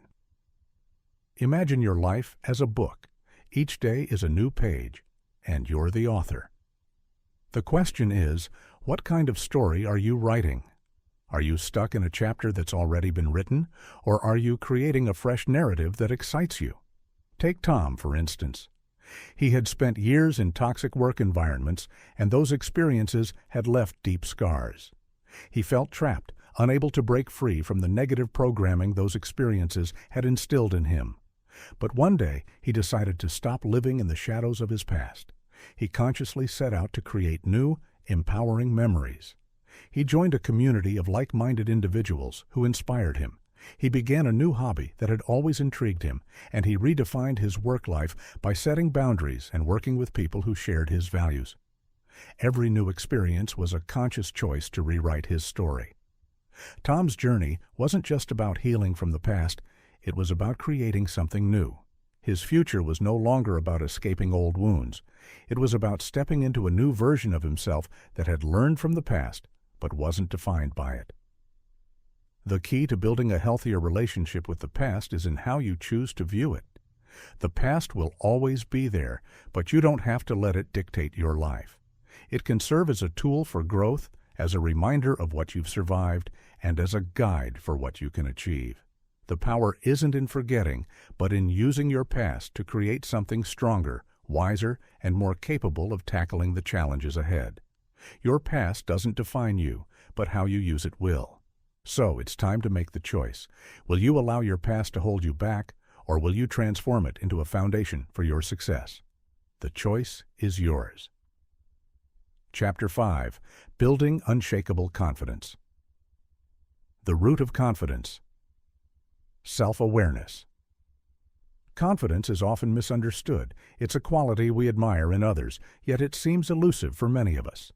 We see confident people walking into rooms with their heads held high, speaking with authority, and tackling challenges head-on. But what is it about them that makes them so certain, so sure of themselves? The truth is, confidence doesn't come from having all the answers or being flawless in every endeavor. It comes from a deep understanding of who you are and what you bring to the table. In this section, we'll explore the root of confidence, which is self-awareness. Self-awareness is the cornerstone upon which all lasting confidence is built. When you know who you are, when you are aware of your strengths, your weaknesses, your passions, and your limits, confidence becomes an outcome of that knowledge. It is the quiet assurance that no matter what comes your way, you can handle it. Let's start by understanding what confidence really is. Understanding what confidence really is. Why confidence is not arrogance, but self-assurance. So many people get confused about confidence, equating it with arrogance. This is an unfortunate misunderstanding. Arrogance is an inflated sense of self, an attitude of superiority that is often rooted in insecurity and the need to overcompensate for one's flaws. Confidence, on the other hand, is the genuine belief in your abilities without needing to prove anything to others. Confidence is not about being perfect, and it's certainly not about thinking you're better than everyone else. It's the quiet, unshakable belief that you are enough just as you are. It's about understanding that you are capable of handling whatever life throws at you because you trust yourself to make the right decisions and take action when needed. Confidence doesn't need to announce itself. It simply is. Think about the difference between a confident person and an arrogant one. The confident person walks into a room and doesn't need to make a scene. They simply exist in the space, comfortable with who they are, no matter who is around. They're not seeking approval, nor are they trying to assert dominance. They don't need to make themselves feel bigger by putting others down. An arrogant person, however, might make a show of their achievements, overcompensate for their insecurities, and make others feel smaller to feel larger. True confidence comes from an inner sense of security and self-assurance. It's the knowing that you are worthy of respect and capable of achieving your goals, not because you've been validated by others, but because you have validated yourself. Embracing your strengths. How to recognize your own value. One of the hardest steps for many people on the path to building unshakable confidence is recognizing their own value. In a world where comparison is constant and the pressure to meet certain standards is overwhelming, it's easy to overlook your own strengths. But understanding and embracing your strengths is key to developing confidence that isn't easily shaken by external circumstances. Take a moment to ask yourself, what are you really good at? What comes naturally to you? It could be something as simple as connecting with people, solving problems, or having a knack for creativity. It could be an ability to stay calm under pressure, a talent for leadership, or a unique skill that sets you apart from others. Whatever it is, your strengths are the foundation upon which your confidence is built. Recognizing them is not about arrogance, it's about acknowledging the qualities that make you unique and valuable. For years, Emily struggled with her own confidence. She was a talented graphic designer, but she never felt like her work was good enough. She was constantly comparing herself to others in her field, convinced that they had something she didn't. It wasn't until she took the time to reflect on her strengths and her journey that things started to shift. She realized that her ability to see the big picture, combined with her meticulous attention to detail, gave her a unique edge in the design world. By embracing these strengths, she was able to stop comparing herself to others and focus on what made her, well, her. This shift in perspective transformed her confidence and her ability to charge what she was truly worth. Recognizing your strengths is essential because it allows you to build confidence from within. When you know what you're good at, you can step into any situation with the quiet assurance that you have something of value to offer. And that is the core of true self-confidence. Tackling imposter syndrome. Overcoming the feeling that you're faking it. There's a persistent feeling that holds many people back from fully embracing their confidence.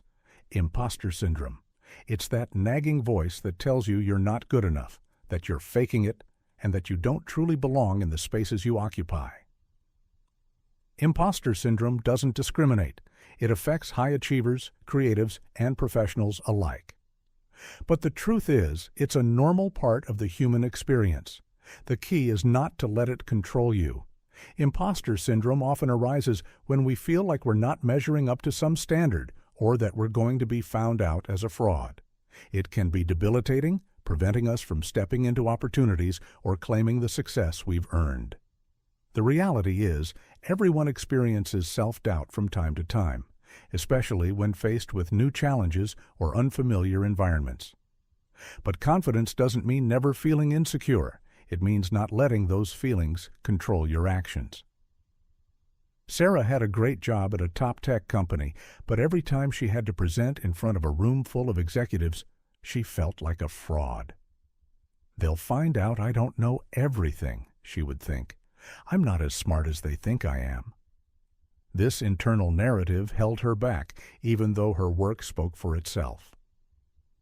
She realized that imposter syndrome was feeding off her perfectionism and fear of failure. The key to overcoming it was to embrace the fact that she didn't have to have all the answers and that asking questions, seeking help, and continuing to learn were part of her growth. The more she acknowledged that no one has it all figured out, the less power imposter syndrome had over her. Overcoming imposter syndrome is about giving yourself permission to be imperfect. It's about recognizing that growth is a process and that you don't have to be perfect to be worthy of success. Once you stop seeing yourself as an imposter and instead start viewing yourself as a person who is continually growing and evolving, your confidence will flourish.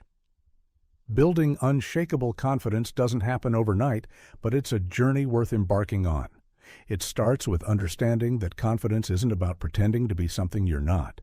It's about fully embracing who you are, flaws and all. When you recognize your own value, embrace your strengths, and tackle the barriers like imposter syndrome that hold you back, you'll start to see just how capable and worthy you truly are. Confidence is not something you're born with.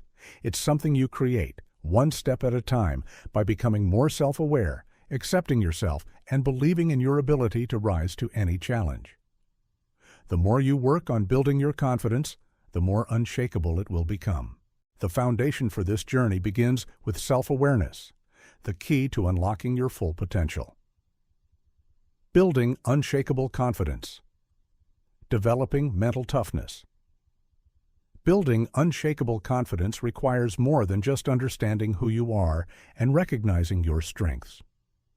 It demands the cultivation of mental toughness, an essential trait that allows you to thrive under pressure, rebound from setbacks, and maintain focus in the face of adversity. Mental toughness isn't something you're born with. It's something you can build through conscious effort and intentional practice. It's the inner fortitude that propels you forward, even when the world tries to knock you down. In this section, we will explore how to develop the mental toughness required to achieve your goals, overcome obstacles, and turn rejection into motivation. By the end of this chapter, you will have the tools to bounce back from failure, use rejection to fuel your future success, and train your mind to handle any challenge with grace and resilience. Resilience in the face of adversity. How to bounce back from failure. Resilience is the ability to bounce back from failure. It's the act of picking yourself up after you've fallen, dusting off the shame, and charging forward with even more determination than before. In life, setbacks are inevitable. Everyone faces challenges, and failure is an inevitable part of the journey. The key to building mental toughness lies not in avoiding failure, but in developing the ability to recover from it and keep moving forward. Consider the story of Michael Jordan, who is often considered one of the greatest basketball players in history. While his talent is undeniable, his path to greatness wasn't without failure. In high school, he was cut from the varsity basketball team. This rejection could have been the end of his basketball dreams, but instead, it served as a catalyst for his growth. Jordan didn't let this early failure define him. He used it to fuel his desire to improve, and eventually he became a legend. His ability to bounce back from that setback was crucial in building the resilience that propelled his career. Failure is not the end. In fact, it's often the beginning of something better. Resilience is the mindset that allows you to view failure not as a defeat, but as an opportunity to learn and grow. When faced with adversity, ask yourself, what can I learn from this? How can I use this setback to become stronger, smarter, and more determined? Building resilience requires embracing discomfort. It's about understanding that growth doesn't happen in the absence of adversity, but through it. Every failure you experience is an opportunity to become more resilient, to strengthen your mental toughness, and to prove to yourself that you are capable of handling whatever comes your way. The more you practice bouncing back from setbacks, the easier it becomes, and soon, failure will no longer be something to fear, but something to embrace as part of your journey to success. Turning rejection into motivation. Using rejection to fuel. Future success. Rejection can be one of the most painful experiences in life, but it can also be one of the most powerful tools for growth. Whether it's a job opportunity you didn't get, a relationship that didn't work out, or a project that didn't go as planned, rejection has a way of making us feel like we're not good enough. But here's the truth. Rejection is not a reflection of your worth. It's simply a redirection, a reminder that you are not defined by one single outcome. Rejection is a part of life. If you're putting yourself out there and taking risks, it's inevitable. The difference between those who succeed and those who don't often lies in how they handle rejection. Do you let it break you, or do you use it as fuel to keep going? Mental toughness is built by how you respond to rejection. Instead of allowing it to defeat you, use it as motivation to prove that you can overcome obstacles and succeed in spite of setbacks. Take J.K. Rowling, for example.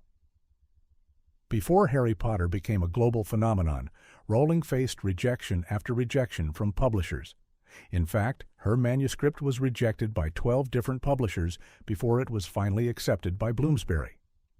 If Rowling had taken those rejections personally and given up, we would never have known the magic of Hogwarts. Instead, she used rejection as motivation to keep pushing forward. Each rejection only fueled her determination to succeed. When you face rejection, remember that it's not about you as a person. It's about the circumstances, the timing, or simply the wrong fit. Rejection is often a sign that you're on the right path, that you're taking risks, and that you're daring to step out of your comfort zone. Instead of allowing rejection to define you, use it to propel you forward. Let it fuel your ambition and drive you to work harder, smarter, and more creatively. Every successful person has faced rejection. What sets them apart is their ability to turn rejection into motivation. The more you practice this mindset, the more mentally tough you'll become. Rejection will no longer be something that knocks you down. It will become a stepping stone on your path to success. Training your mind. How to build mental toughness. Through practice. Just like physical strength, mental toughness can be developed through consistent practice. It's not something that magically appears when you need it most. It's something you cultivate through small, intentional actions every day. Training your mind to become mentally tough is like training your body for a marathon.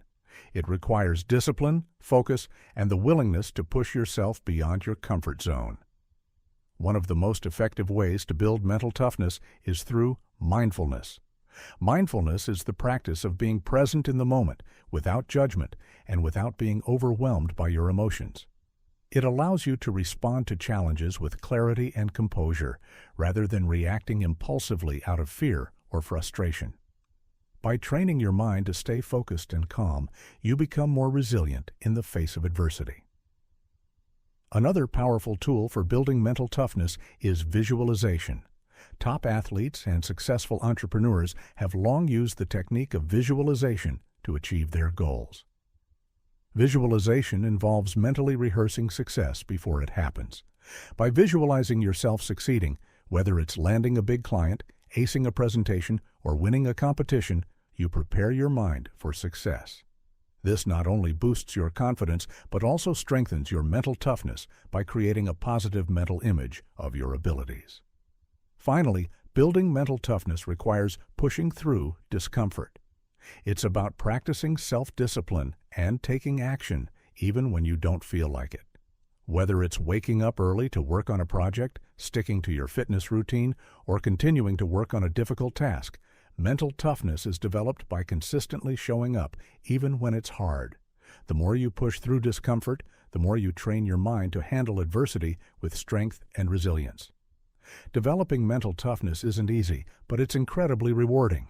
It allows you to handle setbacks with grace, use rejection as motivation, and push yourself beyond your limits. The key to building unshakable confidence is learning to trust yourself, to believe in your ability to handle whatever comes your way. By practicing resilience, turning rejection into fuel, and training your mind to stay strong in the face of adversity, you will develop the mental toughness that will carry you through life's challenges and into a future full of success. Building unshakable confidence.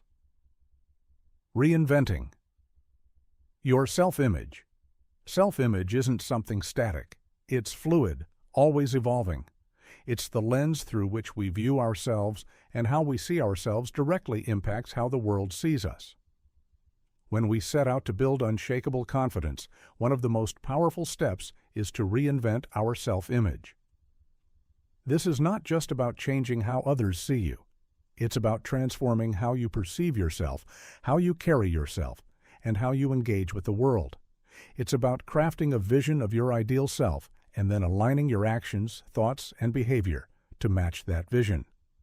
In this section, we'll explore how you can identify your ideal self, visualize that version of you, and take action in alignment with your new self-image. Reinventing your self-image is not an overnight process.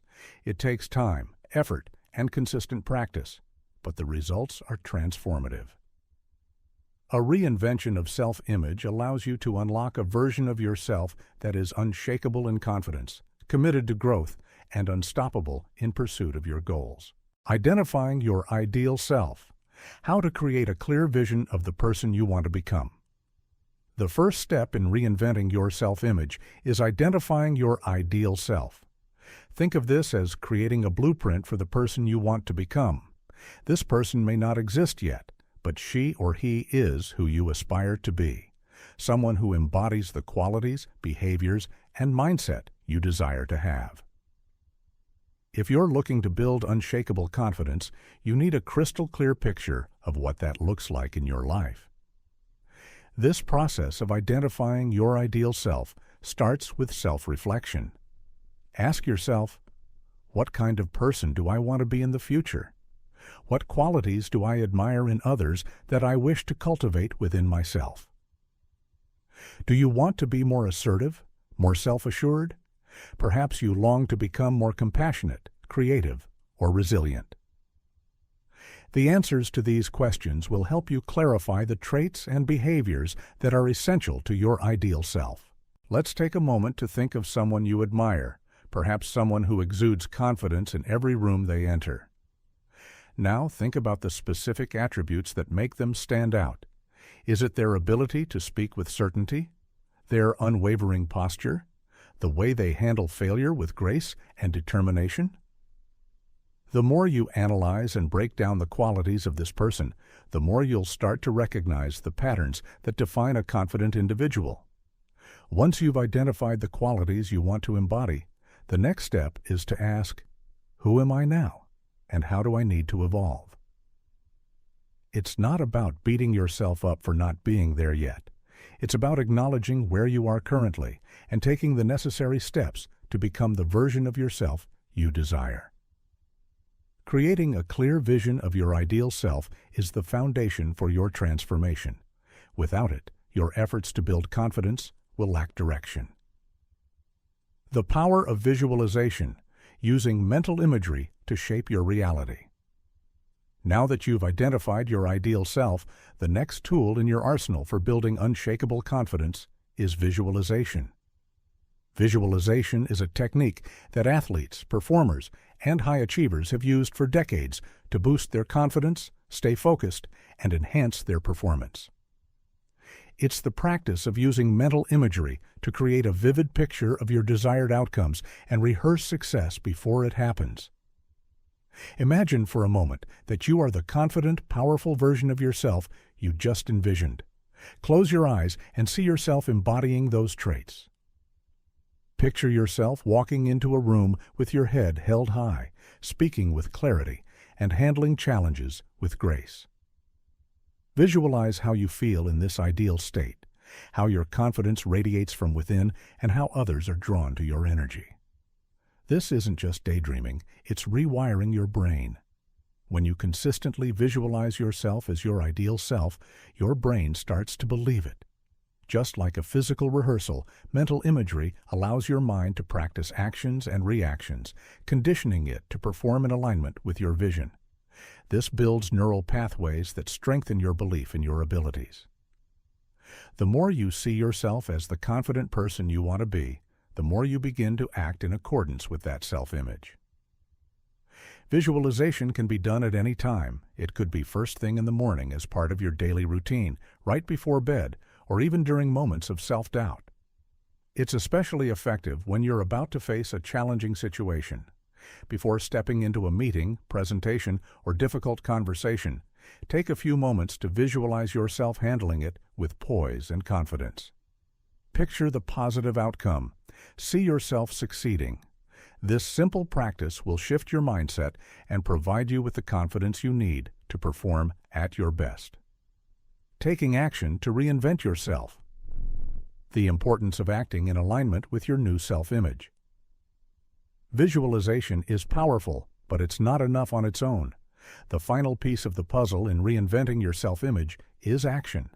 It's not enough to simply think and visualize. You need to take consistent action that aligns with the person you are becoming. Confidence is built through doing, through stepping into the world as the person you're envisioning and backing it up with tangible steps. This is where many people falter. They may feel confident in their minds, but they hesitate when it comes to taking action. But here's the thing. Confidence is a muscle, and just like any muscle, it grows stronger with regular use. Every time you take action in alignment with your new self-image, you reinforce your belief in yourself. Let's say your ideal self is someone who speaks confidently in front of groups. In order to truly embrace this identity, you can't just keep imagining yourself being confident. You need to start taking action. This might mean practicing public speaking, attending events, or simply speaking up more in meetings. By taking these steps, you're not only proving to others that you're confident, but you're also demonstrating to yourself that you are capable of embodying the confident version of you. Action creates momentum. When you take small steps every day that align with your ideal self, you start to build a new reality for yourself. Reinventing your self-image isn't a one-time event. It's a continual process of showing up as the person you want to become. Every action you take reinforces the belief that you are worthy of the success, confidence, and respect you seek. For example, if your new self-image includes being a confident leader at work, start looking for opportunities to lead, even in small ways. Volunteer for projects, offer suggestions, and guide others when the opportunity arises. These actions will gradually transform you into the person you're envisioning. The more you take action, the more your confidence will grow, and soon you'll realize that you're no longer just pretending to be confident. You've become that person. Reinventing your self-image is a powerful process that requires clarity, imagination, and consistent action. When you take the time to identify your ideal self, use visualization to shape your reality, and take action in alignment with that vision, you begin the journey of building unshakable confidence. Remember, confidence doesn't come from an external source, it comes from within. By reinventing your self-image, you're unlocking the power to transform your reality and create the life you've always desired. So, take that first step. Visualize the confident person you want to become, and then begin acting in alignment with that vision. The more you practice, the more you'll see your self-image transform, and the more you'll embody the unshakable confidence that will propel you toward success. Strengthening your support system. Recognizing the importance of relationships. No person can truly thrive alone. Sure, you might be able to achieve some degree of success in isolation, but lasting growth, fulfillment, and unshakable confidence are all bolstered by the relationships you cultivate. These relationships shape not only how we feel about ourselves, but also how we respond to challenges, setbacks, and opportunities. In this section, we'll explore the crucial role relationships play in your journey to building unshakable confidence and how you can strengthen your support system by recognizing the power of positive influences, building a circle of trust, and letting go of toxic connections. The power of positive influences. Why who you surround yourself with matters. The people you allow into your life have a profound effect on your mental and emotional well-being. Think about it. Have you ever noticed how you feel after spending time with certain people? Some relationships leave you feeling energized, inspired, and ready to tackle anything that comes your way, while others can drain you, leaving you questioning your self-worth and abilities. The energy of those around you impacts you more than you realize, and when you're in the process of reinventing your self-image and building confidence, having positive influences around you is critical. Positive relationships are like mirrors. They reflect back to you the qualities and strengths you may not always see in yourself. They remind you of your worth when you forget, and they encourage you to strive for more. When you're surrounded by people who believe in your potential, who support your goals, and who celebrate your victories, you're more likely to believe in yourself. Their positivity becomes a powerful tool in your journey to build unshakable confidence. Think about the people you've spent the most time with in the past year. Do they lift you up, or do they pull you down? Positive influences are the ones who encourage your growth, who are there for you during setbacks, and who show genuine interest in your well-being. These people don't just offer surface-level support, they challenge you to become the best version of yourself. Take Sarah, for example. Sarah was stuck in a job she didn't like, and her confidence had taken a huge hit. But then she started spending more time with her friend Jane, who was passionate about personal development and had an infectious belief in Sarah's potential. Jane's support made Sarah realize her own worth, and over time, Sarah started making the changes she had been afraid to make before. It wasn't that Jane had the answers to all Sarah's problems, it was that Jane's unwavering belief in Sarah's capabilities helped Sarah believe in herself again. The power of positive influences isn't about being surrounded by people who agree with you all the time or who tell you what you want to hear. It's about being with people who challenge you to be better, who help you see the bigger picture, and who give you the strength to keep going, even when you want to quit. Building a circle of trust. How to identify and nurture supportive relationships. Now that we understand the importance of positive influences, it's time to talk about how to build a circle of trust, people who not only support you, but also empower you. Creating this circle is not a passive process. It takes intentionality and effort. Building a strong support system starts with recognizing the relationships that contribute to your growth and then nurturing those bonds. A circle of trust isn't just about finding people who will back you no matter what. It's about finding those who challenge you in the right way, who offer honest feedback, and who are committed to your long-term success. These individuals are there when you need advice, when you need to vent, and when you need someone to remind you of your potential. The first step in building your circle of trust is identifying the right people. These are the individuals who have demonstrated consistency in their care for you, those who have your best interests at heart. They offer constructive criticism, not just praise. They are people who celebrate your successes, but also hold you accountable for your actions. Look at your current relationships. Who is always there to listen? Who helps you think critically about your choices? Who brings out the best in you? These are the people to nurture and invest in. Once you've identified the key players in your circle, it's important to actively nurture these relationships. Communication is key. Regular check-ins, open conversations, and making the effort to support them as much as they support you will strengthen these bonds. Be there for them during their hard times, just as they're there for you. The more you invest in your circle of trust, the stronger and more reliable that network will become. But don't forget that a support system isn't one-sided. It's a give-and-take relationship. If you want people to be there for you, you also need to be there for them. A circle of trust is built on mutual respect and shared values. If you're focused on growth, you'll naturally seek out relationships with like-minded people who share similar goals and aspirations. Surround yourself with those who are focused on bettering themselves and watch how this influences your own growth. Letting go of toxic connections, how to cut out people who hinder your progress. While building a strong circle of trust is essential, it's just as important to recognize when certain relationships are no longer serving you. Toxic relationships can drain your energy, lower your self-esteem, and sabotage your progress. Cutting out toxic people isn't always easy, especially if you've been friends with them for years or if they're family members. But in order to build unshakable confidence, you must be willing to protect your mental and emotional space. Toxic people can come in many forms: the friend who constantly undermines you, the colleague who projects their own insecurities onto you, or the family member who never has a kind word to say. These relationships are not just unhelpful, they actively hinder your progress by feeding you negativity, doubt, and insecurity. So, how do you identify these toxic connections?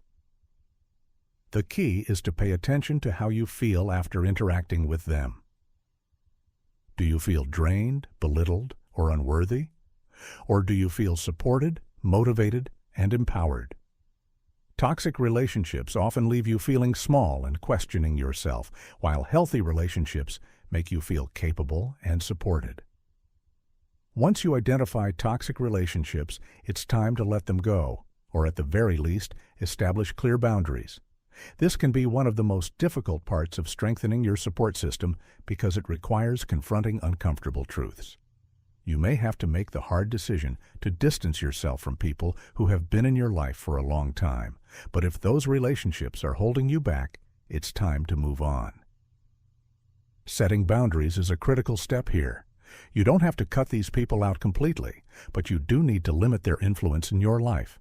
Let them know what behaviors are unacceptable and make it clear that you won't tolerate negativity or disrespect. If they can't respect your boundaries, it may be time to cut the ties completely. It's important to remember that letting go of toxic connections doesn't make you a bad person. It makes you someone who values their own growth and well-being.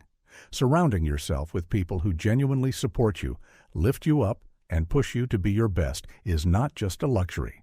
It's a necessity. Strengthening your support system is one of the most powerful things you can do on your journey to building unshakable confidence.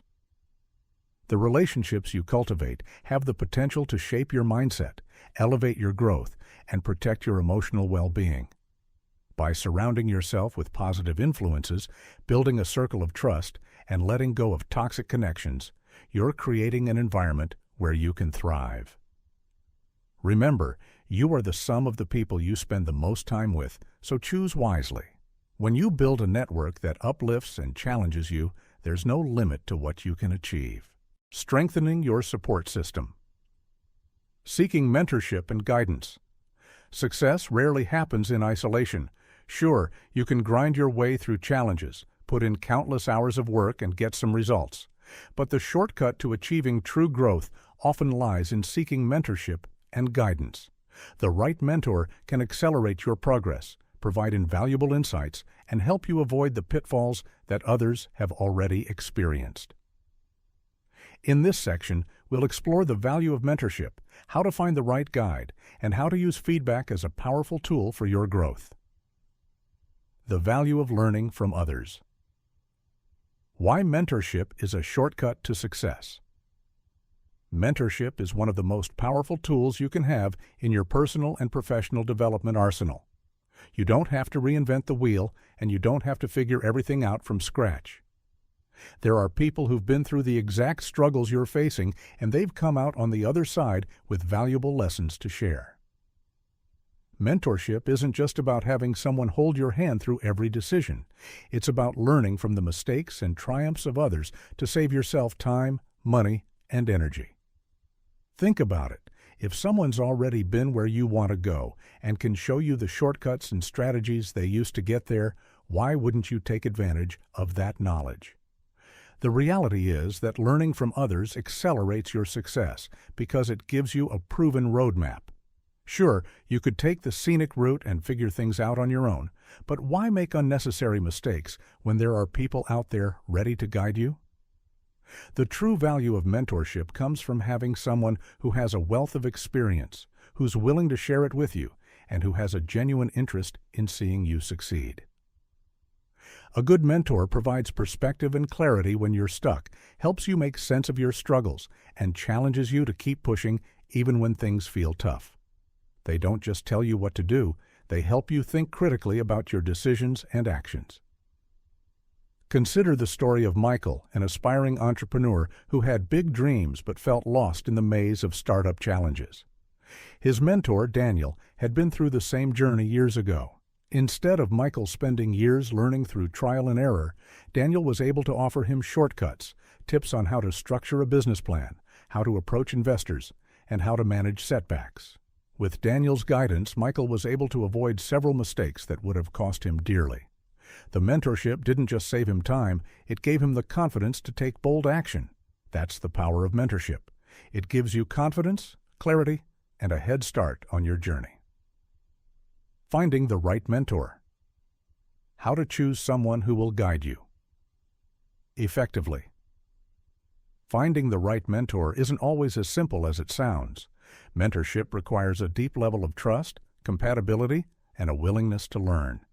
Not every successful person will make a good mentor for you, so it's crucial to approach this decision thoughtfully. The first step in finding the right mentor is clarity about what you need. Are you looking for someone to help you navigate your career path? Do you need guidance on personal development? Are you seeking someone who can challenge your beliefs and push you out of your comfort zone? Knowing what you need from a mentor will help you identify someone who's a good fit for your goals. Look for someone who has experience in the areas you want to grow in. It's important to choose a mentor who has walked the path you're about to embark on. If you're trying to grow your business, look for someone who has been an entrepreneur themselves. If you're looking to improve your mindset or personal habits, find someone who has successfully worked through similar challenges. Another crucial factor in finding the right mentor is their willingness and ability to invest in you. A mentor can't just be someone who's successful. They also need to be someone who is invested in your growth. This person should have the time, energy, and interest to guide you. Don't be afraid to ask potential mentors about their availability or how much time they can realistically dedicate to you. A mentor-mentee relationship is a two-way street. It requires commitment, and you want someone who's as committed to your success as you are. It's also important that you respect and trust this person. A mentor is someone you're going to turn to for advice, feedback, and support, so it's essential that you feel comfortable with them and that you respect their judgment. You don't need to agree with everything they say, but you do need to trust that they have your best interests at heart and that their guidance is coming from a place of experience and wisdom. For example, Sarah was searching for a mentor to help her break through the plateau in her career. She knew she needed someone who had successfully navigated a similar career transition, but she also needed someone who shared her values. After doing some research and networking, Sarah found Rachel, a senior executive who had taken an unconventional career path and built a strong reputation for herself. Rachel didn't just offer professional advice, she also shared her own stories of struggle, failure, and eventual success. Because of their shared values and Rachel's experience, Sarah knew she'd found the right mentor. The power of feedback. How to use constructive criticism for growth. One of the most valuable aspects of mentorship is the feedback you receive. Constructive criticism, when given by someone you trust, can be a game changer. But the key is learning how to receive it and use it effectively. Too often, we take feedback personally, seeing it as a judgment of our worth rather than an opportunity for growth. If you can learn to detach your ego from the feedback and view it as a tool to improve, you'll unlock incredible potential. Mentorship isn't just about receiving compliments or hearing what you want to hear. It's about getting honest, sometimes tough feedback that challenges you to get better. The right mentor will point out your blind spots, give you a fresh perspective, and tell you what you need to hear, not just what you want to hear. This kind of feedback is crucial because it helps you identify areas for improvement and gives you the clarity you need to take the next step. The key to making the most of feedback is approaching it with an open mind. Instead of becoming defensive or feeling discouraged, take a step back and try to understand the intent behind the criticism. A good mentor isn't trying to put you down, they're trying to help you grow. When you receive feedback, ask yourself questions like, what can I learn from this? How can I apply this advice to move forward? What actions can I take to improve? It's also important to take action on the feedback you receive. You might get the best advice in the world, but if you don't take steps to implement it, it's meaningless. Take the guidance your mentor gives you seriously and use it to refine your approach. Don't just sit on it, apply it to your goals and see how it can help you move forward. Jason, an aspiring author, worked with his mentor Alan to improve his writing. Alan's feedback was often blunt. This chapter doesn't flow. This character isn't believable. And you're missing a clear message here. At first, Jason took it personally and felt discouraged.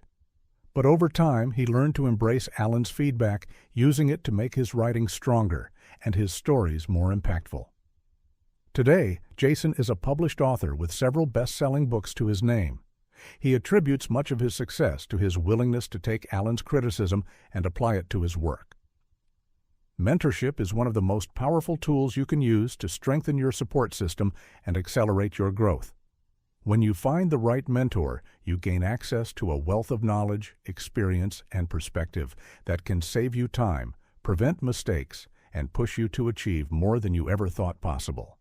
By seeking guidance, you not only learn how to avoid pitfalls, but also gain the confidence to pursue your goals with clarity and purpose. Remember, mentorship is not just about seeking advice. It's about using that advice to take action and build a future that reflects your true potential. So, be proactive, seek out mentors who can help you grow, and use their feedback to propel yourself forward on your journey to success. Strengthening your support system. Creating a network of accountability. Building a support system goes beyond having friends and family who cheer you on.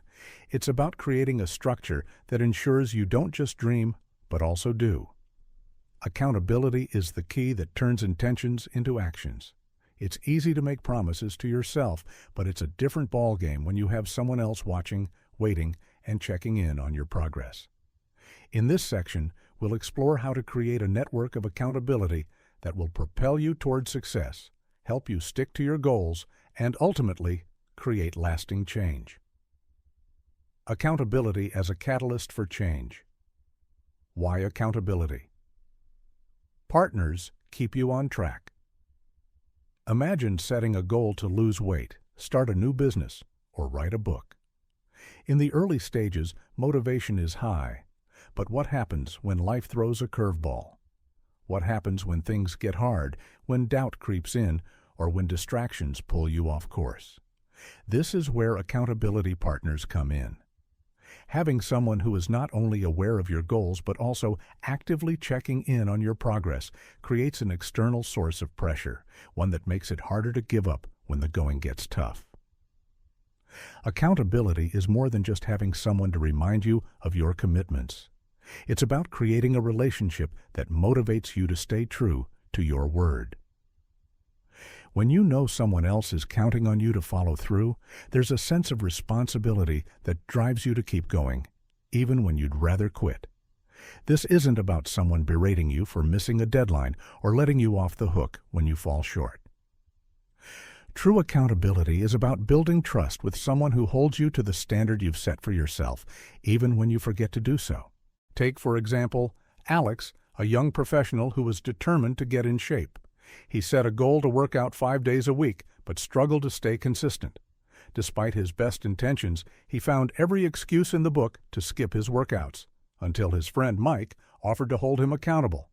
Mike didn't just ask, "Did you work out today?"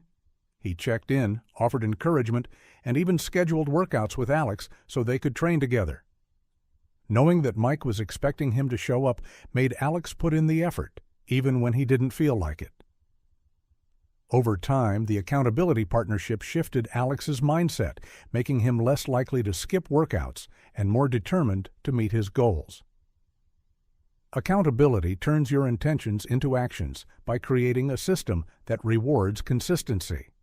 It forces you to confront your resistance head-on and reinforces the fact that success is built on small, consistent steps. Whether you're trying to form a new habit, break a bad one, or make a big life change, having someone there to check in and keep you on track can make all the difference. Setting clear expectations. How to establish goals with accountability. In mind, if you want your network of accountability to work, you need to set clear, specific goals. It's not enough to simply say, "I want to get better at my job," or "I want to be healthier." The more specific your goal is, the more tangible it becomes, and the easier it is to track your progress. When you set clear expectations with your accountability partners, you create a roadmap to follow and measurable milestones to hit. Start by defining exactly what you want to achieve and by when. For instance, instead of saying, "I want to be more productive," commit to, "I will write 500 words every day for the next 30 days. It's concrete, measurable, and time-bound. When you present these kinds of goals to your accountability partner, they will have a clear understanding of what to expect from you, and you'll know exactly what you need to do to stay on track. But it's not just about defining goals. It's about communicating them effectively to your accountability network. The more transparent you are about your intentions, the more your accountability partners can step in when they notice you veering off course. This is where regular check-ins come into play. Whether it's through weekly meetings, text messages, or shared tracking tools, make sure you're consistently communicating your progress. By doing so, you set up a system where both you and your partner are actively involved in your journey. Consider Sarah, who wanted to launch her own blog. She had a big vision, but when it came time to execute, she struggled to stay focused. Her friend, Linda, offered to hold her accountable. Sarah wasn't just vague about her plans. She broke them down into small, clear actions. "I'm going to research topics this week, write my first post by next Thursday, and launch my blog within a month." Sarah and Linda set up weekly check-ins, and every time Sarah met a goal, Linda celebrated it with her. The accountability kept Sarah motivated and on track, and within a month, her blog was live. Without those specific, measurable goals and the steady accountability, Sarah might still be dreaming of starting her blog. Overcoming the fear of asking for help. How to embrace vulnerability in seeking support. One of the most challenging aspects of building a network of accountability is the fear of asking for help. We live in a world where self-sufficiency is highly valued, and it can feel like a weakness to admit that you need support. But the truth is, vulnerability is actually a sign of strength, not weakness. Seeking help and being accountable to others doesn't make you less capable. It makes you more willing to grow, learn, and improve. It's easy to fall into the trap of thinking that asking for help will make you look incompetent or weak. You might feel like you should be able to handle everything on your own, that asking for support means you're somehow failing. But this mindset only holds you back. True growth happens when we acknowledge that we can't do it all alone, and we need others to push us to be better. Let's look at Tim's experience. Tim had always prided himself on being independent. He believed that asking for help was a sign of failure. But when he realized his career was stagnating and he wasn't achieving the goals he'd set for himself, he knew he needed to make a change. So, he reached out to a colleague he admired, asking if they could work together to keep each other accountable. It wasn't easy for Tim to admit he needed help, but he soon realized that their partnership made him more productive and motivated than ever before. They checked in regularly, celebrated small wins, and gave each other constructive feedback. Tim's career flourished because he allowed himself to be vulnerable and embrace the power of accountability. Asking for help is not a sign of weakness. It's an acknowledgement that we all need support. It's about building a network of people who want to see you succeed as much as you do. Whether it's a mentor, a friend, or a colleague, the act of reaching out for help allows you to tap into a collective energy that can push you farther than you could go alone. Creating a network of accountability is one of the most effective ways to ensure your success. It's not just about setting goals and making promises to yourself. It's about putting systems in place that keep you on track. Accountability partners make you stay true to your word, even when it's difficult, and they celebrate your progress with you when you reach milestones. By setting clear expectations and asking for help when you need it, you create a network that pushes you toward your goals with relentless support and motivation. Building accountability into your life will make the difference between just wishing for success and actively working toward it. When you surround yourself with people who challenge, support, and encourage you, there's no limit to what you can achieve. So, start by defining your goals clearly, find accountability partners who are willing to invest in your success, and embrace the vulnerability that comes with seeking help. Your journey to growth and success is just beginning, and with accountability on your side, it's only a matter of time before you reach the next level. Chapter 7. Embracing the Power of Persistence. The Mindset of a Persistent Person. Persistence is the invisible force that separates those who achieve from those who fall short. It's easy to get distracted by the allure of talent, genius, or luck, those rare flashes of brilliance that seem to define success. But talent is overrated, and luck is fleeting. Persistence is the steady engine that drives the long road to success, turning small, consistent actions into massive, life-changing results. When it comes to achieving anything worthwhile, it's persistence that wins out in the end. The mindset of a persistent person is the key to unlocking that power. It's not about never failing or always succeeding right away. It's about the ability to keep going, even when things aren't looking great. This mindset will determine whether you keep going when the inevitable challenges arise, or whether you throw in the towel and walk away. Why persistence trumps talent. How consistent effort outperforms. Natural ability talent is often seen as the golden ticket to success. It's easy to look at someone who excels in a particular area, whether it's sports, business, or the arts, and think that they're simply gifted. But if there's one thing that successful people know, it's that talent alone doesn't guarantee success. Talent gives you a head start, but it's persistence that wins the race. Consider the story of Michael Jordan, widely considered one of the greatest basketball players of all time. While Jordan was undeniably talented, what set him apart from others was his persistence. He wasn't the most naturally gifted player when he started. He was even cut from his high school basketball team. Yet, He didn't let that setback define him. Instead, he worked tirelessly on his skills, practicing for hours each day. Jordan's work ethic was legendary, and it wasn't his raw talent that propelled him to the top. It was his relentless dedication to improvement. The key lesson here is that talent without persistence is like a fire without fuel. It might burn brightly for a while, but without consistent effort to feed it, the flame will eventually die out. Persistence, on the other hand, is the fuel that keeps you moving forward even when things get tough. Consider your own experiences. How many times have you seen someone with natural talent fail to achieve their potential, while someone with less innate ability achieved extraordinary things simply because they kept at it? Persistence is what makes success possible, regardless of where you start. It's not about doing something once or twice. It's about doing it over and over again, learning from your mistakes, and adapting your approach until you get it right. The road to mastery. Understanding that greatness takes time. Mastery is a process, not an event. It's a slow, steady journey that requires a mindset focused on long-term growth, not immediate results.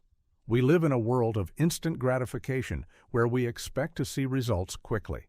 Whether it's through social media, advertising, or the internet, we're constantly bombarded with images of people who have seemingly made it overnight.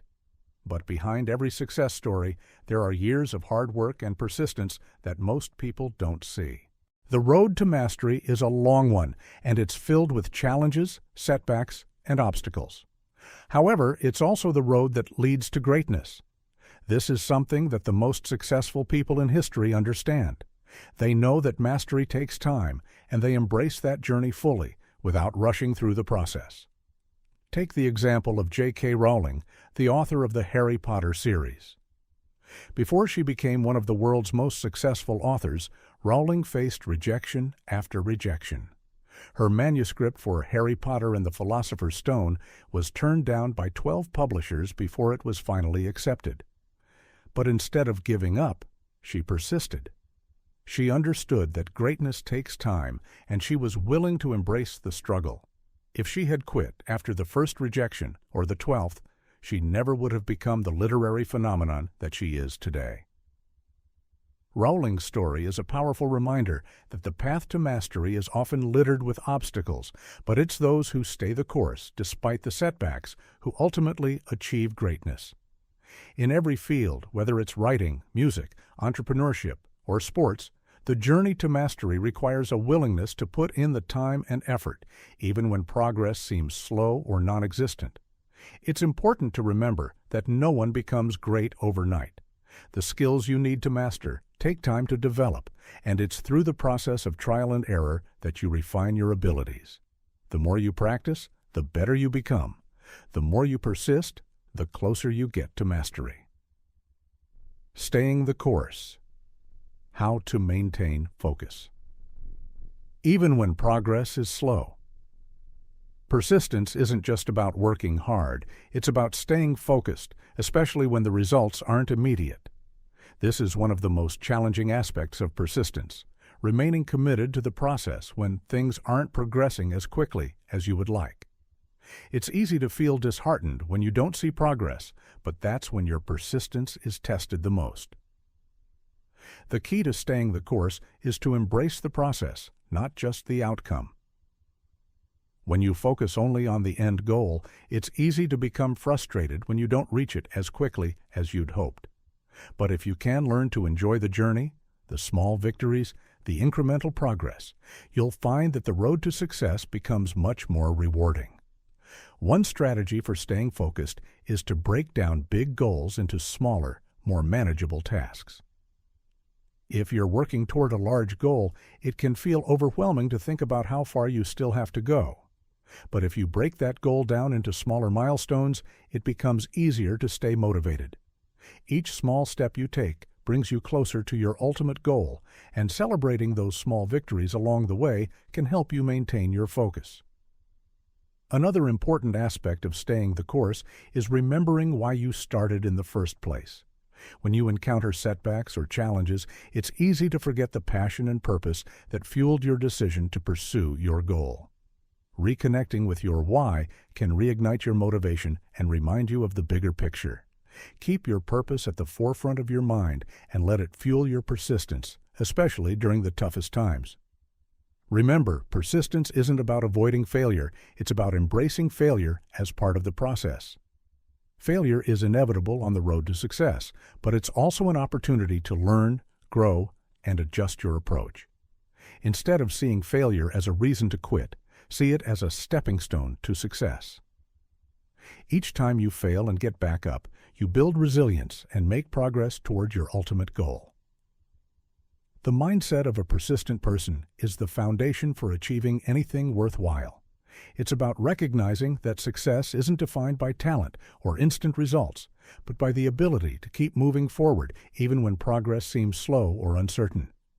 By understanding that greatness takes time, embracing the journey, and maintaining your focus through challenges, you can achieve mastery in any area of life.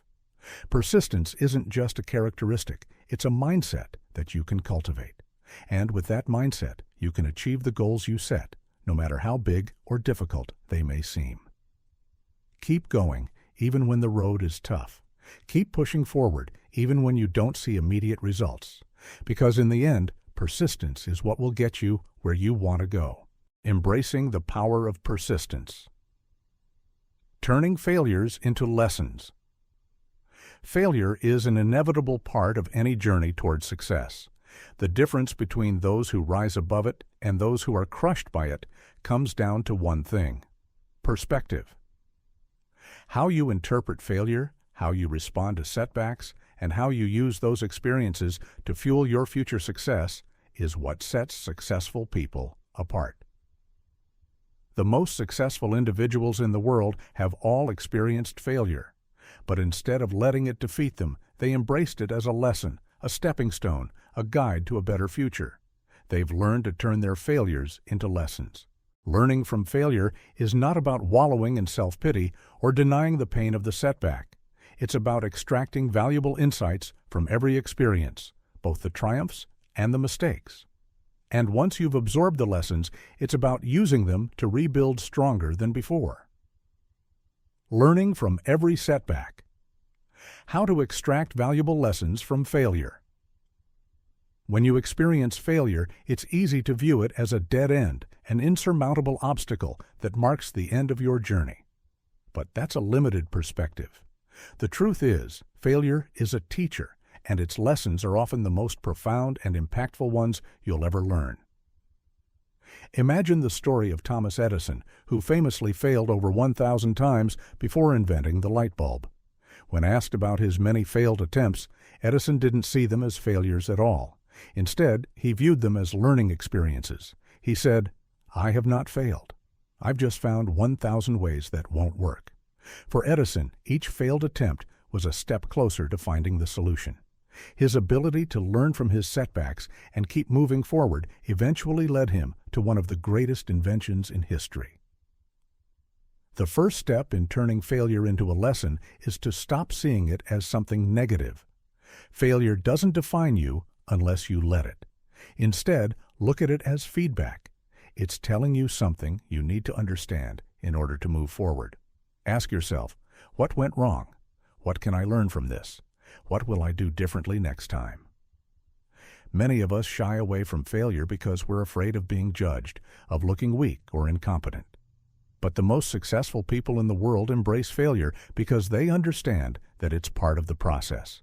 They know that they'll learn something valuable from every mistake they make. The key is to approach failure with curiosity rather than fear. It's not about blaming yourself or others. It's about analyzing what happened, extracting the lessons, and moving forward with a better understanding of what works and what doesn't. Failure gives you an opportunity to grow, provided you're willing to learn from it. Every setback has a hidden lesson, a nugget of wisdom that can be used to avoid making the same mistake in the future. The more open you are to this process, the more resilient and intelligent your decisions will become. Rebuilding. After a fall. turning failure into a stepping stone for success. A major setback or failure doesn't mean the end of your journey. Instead, it's an opportunity to rebuild, refocus, and set your sights higher. Think about a time when you fell short of a goal or faced a major disappointment. It's painful, no doubt, but it's also an opportunity to rise from the ashes, stronger than before. The act of rebuilding after failure is one of the most empowering processes you can go through. Take the example of Walt Disney. He was fired from a newspaper job for lacking imagination, and his first animation company went bankrupt. Yet Disney didn't let these failures stop him. Instead, he used those setbacks as fuel for his future success. He learned valuable lessons from his past mistakes, such as the importance of financial management and creative control, and applied them to his next ventures. He went on to create one of the most successful and beloved entertainment empires in history. Rebuilding after a fall is about more than just starting over. It's about making strategic adjustments, learning from the past, and coming back stronger. Once you've identified the lessons from your failures, take the time to reflect on how you can apply them moving forward. What changes can you make to improve your strategy? How can you use what you've learned to create a better outcome next time? When rebuilding, it's essential to keep your confidence intact. Failure can take a toll on your self-esteem, making it harder to believe in your abilities. But if you treat failure as a stepping stone, it becomes part of the process, not an indication of your inability. The process of rebuilding isn't just about fixing what went wrong. It's about using your experiences to craft a better version of yourself, with more wisdom, resilience, and insight. If you look at any great success story, you'll find that many of the most successful people didn't achieve greatness on their first try. Instead, they faced numerous failures and setbacks, but each time, they got back up. They adjusted their approach, kept their eyes on the prize, and persisted. The rebuilding process is the true test of your perseverance. Are you willing to continue the journey, even when it feels like you've hit a wall? Are you prepared to put in the work to rebuild and emerge stronger? Shifting your perspective on defeat. Viewing obstacles as opportunities to grow. The way you view defeat can make or break your ability to persevere. If you see setbacks as permanent roadblocks, you'll become discouraged and lose momentum. But if you shift your perspective and view obstacles as opportunities to grow, you'll open up a world of possibility. One of the most powerful ways to embrace this shift is to focus on the growth that comes from overcoming challenges. Every obstacle you face has the potential to teach you something valuable. Instead of feeling defeated by a setback, try to view it as an opportunity for personal and professional growth. Consider the story of Steve Jobs. He was famously ousted from Apple, the company he founded, in the mid-1980s. This could have been a devastating blow, but Jobs didn't give up. Instead, he used the time away from Apple to experiment with new ideas and launch successful ventures, like Pixar. When he returned to Apple in the late 1990s, he brought with him new ideas, fresh energy, and a wealth of experience that transformed the company into the global powerhouse it is today. Jobs' ability to view his departure from Apple not as a defeat, but as an opportunity for growth was key to his eventual success. He didn't allow the setback to define him. Instead, he used it as a chance to refine his vision, expand his knowledge, and develop the resilience he needed to lead Apple to new heights. You can take the same approach in your own life. When you encounter obstacles, ask yourself, what can I learn from this? How can I use this experience to make me better? Shifting your perspective from viewing defeat as a personal failure to seeing it as an opportunity for growth will completely change how you handle setbacks. Instead of feeling stuck, you'll feel empowered by the knowledge that every challenge is an opportunity to become stronger, smarter, and more capable. In the end, the most successful people aren't those who have never failed. They're the ones who have failed the most and learned the most from it. They view setbacks as essential stepping stones toward their ultimate goals. By learning from your mistakes, rebuilding after a fall, and shifting your perspective on defeat, you can turn every failure into a powerful lesson that propels you forward. Remember, persistence is not just about staying the course, it's about using everything that comes your way, including failure, as a tool for growth. With the right mindset, no setback is ever truly final. It's merely another chapter in the story of your success. Embracing the power of persistence. Staying motivated when progress feels slow. Persistence is a game of endurance, not of instant success. The moment you embark on a meaningful journey, you're likely to encounter moments where progress feels agonizingly slow, even non-existent. It's easy to get discouraged when results aren't immediate, but this is when the power of persistence truly shows its worth. Persistence isn't about sprinting, it's about steady, consistent effort, even when you can't see the finish line yet. In fact, those who succeed aren't necessarily the ones with the fastest pace, but the ones who can keep going when the momentum seems to stall. This section is about finding the motivation to keep going, especially when it feels like your efforts aren't yielding the results you expect. It's about understanding that slow progress isn't a failure, it's part of the process, and it's about staying focused, even when your hard work feels like it's barely making a dent. Creating small, achievable goals. Breaking big goals into manageable chunks. When you're chasing a big goal, it can feel overwhelming. Whether you're trying to lose weight, build a business, or write a book, looking at the grand scale of your goal can make you want to give up before you even start. You see the final destination in your mind, but it's so far away it seems impossible to reach. This is where breaking down your goal into smaller, more manageable chunks becomes essential. Small goals act like stepping stones, creating a path you can follow instead of a huge mountain to climb.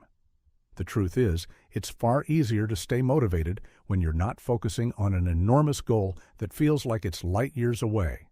A single step may seem insignificant, but with every step you take, you get closer to your larger vision. These small wins build momentum. Consider the story of J.K. Rowling. She didn't write the entire Harry Potter series overnight, and she certainly didn't do it all in one sitting. Each book was a smaller milestone on her path to success, and she celebrated the completion of each one. In fact, she had to break her larger dream into manageable pieces and keep pushing forward, even through moments of doubt and failure. Her persistence wasn't about seeing the entire staircase at once, it was about making sure she took one step at a time. When you break your goals down, you give yourself frequent moments of success, even before the end goal is realized. This reinforces a cycle of positive feedback that helps sustain motivation. For example, if your goal is to write a book, don't focus on the daunting task of writing 300 pages. Instead, set a goal of writing 500 words a day. Celebrate each small achievement, like completing a chapter or hitting a word count target. This provides a sense of accomplishment and keeps you from getting discouraged by the immensity of the task. The power of self-talk. How to speak to yourself in ways that fuel. Persistence. The way you talk to yourself has a direct impact on your ability to stay motivated and persistent. Our internal dialogue is often filled with doubts, fears, and negativity, especially when progress is slow. That inner voice might tell you that you're not good enough, that you're failing, or that you should just quit. But this voice isn't the truth. It's merely a product of our insecurities, and it doesn't reflect our true capabilities. When progress feels slow, it's essential to transform the way you speak to yourself. Instead of allowing negativity to take over, focus on positive self-talk that fuels your persistence. Positive affirmations are a simple but powerful tool. They don't just make you feel better in the moment, they can actually rewire your brain to approach challenges with a more resilient mindset. Think about the way a coach talks to a player during a game. When the player is struggling, the coach doesn't criticize or tear them down. Instead, they remind the player of their strengths, encourage them to keep going, and help them focus on their next step. You need to be that coach for yourself. When progress feels slow, remind yourself of how far you've come, not just how far you have left to go. Encourage yourself with words of motivation like, "I am capable," "I've made it this far, and I can keep going," or "Each small effort brings me closer to my goal." Self-talk is about creating a narrative of strength and persistence, even in the face of setbacks. Instead of saying, "I'll never be able to do this," replace it with, "This is hard, but I am learning, and I am improving with every step." Over time, the positive language you use with yourself will reframe the way you see your challenges, making it easier to continue pushing forward. Building momentum. How small, consistent actions lead to bigger results. Momentum is the force that keeps things moving, even when you can't see immediate results. One of the most powerful things you can do to stay motivated during slow progress is to focus on building momentum. Even when you can't measure progress in a tangible way, the consistency of small actions will eventually pay off. Momentum works in the same way as compound interest. Small, consistent efforts over time lead to massive results. It's the power of consistency that turns a goal from an abstract idea into a reality. It's like pushing a heavy boulder. At first, it's incredibly hard to move, but the more you push, the easier it gets, and eventually, the boulder begins to roll on its own. Take, for example, the fitness journey of someone working towards a healthier lifestyle. The first week might feel brutal. Every workout feels difficult, and the progress on the scale is hardly noticeable. But after a month of consistent effort, the person starts noticing subtle changes, feeling more energetic, seeing their clothes fit differently, and feeling stronger during workouts. After 3 months, the change is undeniable. It's the accumulation of those small, consistent workouts that build momentum, even when the progress isn't immediately visible. Momentum isn't just about physical effort. It's about creating a daily habit that brings you closer to your goals, even when the results feel slow. When you wake up every day and keep showing up, even when it's hard, you're building momentum. And the more momentum you have, the less effort is required to keep going. When progress feels slow, it's crucial to remember that momentum is often invisible in the beginning. But if you continue showing up, whether that means writing, working out, networking, or pursuing any goal, the momentum will build, and with it, results will start to appear. And once momentum is in motion, it becomes easier and easier to keep it going. Staying motivated when progress feels slow is one of the most significant challenges you'll face on the road to success. But if you focus on small, achievable goals, cultivate a positive internal dialogue, and build momentum through consistency, you'll find that slow progress is still progress. The key is to trust the process. Success is rarely instantaneous, but with persistence, those small steps will eventually lead you to great achievements. Keep going, even when it feels like you're not getting anywhere, because in reality, you are. Chapter 8. Embracing your new identity. Becoming unstoppable. Solidifying your transformation. Transformation is not an overnight process. It's not a light switch that flips on and off. It's a journey, a slow, deliberate unfolding of a new version of yourself, one that's been crafted through hard work, persistence, and self-reflection. And just like any journey, it requires you to take a moment to stop, look back, and see how far you've come. When you reach a point where your transformation feels solid, when you've put in the work and seen the growth, it's essential to acknowledge that growth and solidify your transformation. This is where the next level of your life begins. You're no longer the person you once were. But if you want to stay on track, you need to take active steps to embrace and strengthen the new identity that's been born from your struggles, victories, and everything in between. Recognizing your growth. How to identify how far you've come before you move forward. It's important to take a step back and recognize how far you've come. You've made it through countless challenges, rewired your mindset, faced your fears, and embraced the discomfort of change. So, why not pause and give yourself credit for that? It's easy to get caught up in the next thing, always looking toward the future. But if you fail to acknowledge your growth, you might miss one of the most powerful catalysts for continued success: self-awareness. Self-awareness is key to understanding your transformation. When you start noticing the small ways in which you've changed, how you handle stress differently, how you speak to yourself with more compassion, how you've become more resilient in the face of setbacks, you begin to see just how much progress you've made. These moments of recognition aren't about congratulating yourself for a job well done, though that's important too. They're about acknowledging your own inner strength and perseverance. A simple exercise to help with this is to take a piece of paper and write down where you were a year ago, 6 months ago, or even a month ago. What were you struggling with then? How did you react to obstacles? What limitations did you hold on to? Now, contrast that with where you are today. How have you handled challenges differently? What skills or mindsets have you developed? This comparison will give you a tangible way to visualize your progress and remind you of the power you've unlocked. There's immense value in recognizing your growth. It reinforces the truth that transformation is not just a possibility, but a reality. And when you see the fruits of your labor, it's a reminder that even when the journey feels hard, progress is being made. Aligning your actions with your new identity. Living according to your new self-image. Now that you've recognized your growth, the next step is to align your actions with your new identity. The person you are today is a reflection of the choices you've made, the beliefs you've cultivated, and the habits you've worked hard to build. But identity isn't a one-time event.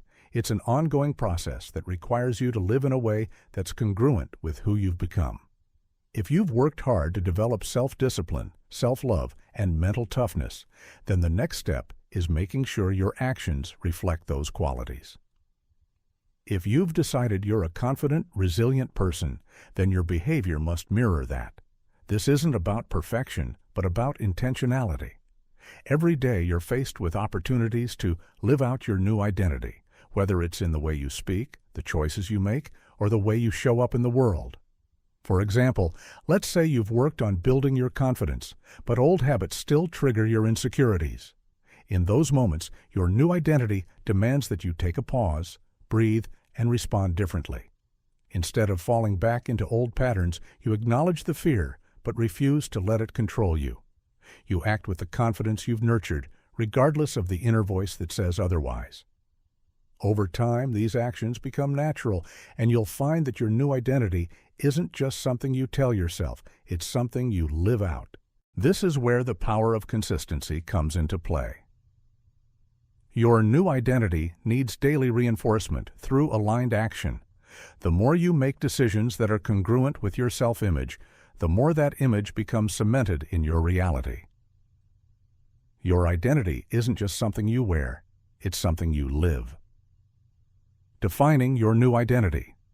Who you are and who you will never go back to being. At this stage, you've come through the hardest part, the struggle. Now it's time to define who you are. This is the moment where you get to create a clear, bold picture of your future self and say, "This is who I am, and this is who I will never go back to being." Your new identity is a reflection of everything you've learned, everything you've overcome, and everything you've chosen to be. It's not a temporary phase or a goal, it's the essence of who you are now. Defining this identity is crucial for sustaining your transformation. When you clearly define who you've become, you create an anchor for your future actions. For example, maybe you've spent years doubting your abilities, believing that you'll always be stuck in a cycle of self-sabotage. But now, after all the work, you've transformed. You've learned to push through fear, to embrace discomfort, and to pursue your goals with unwavering persistence.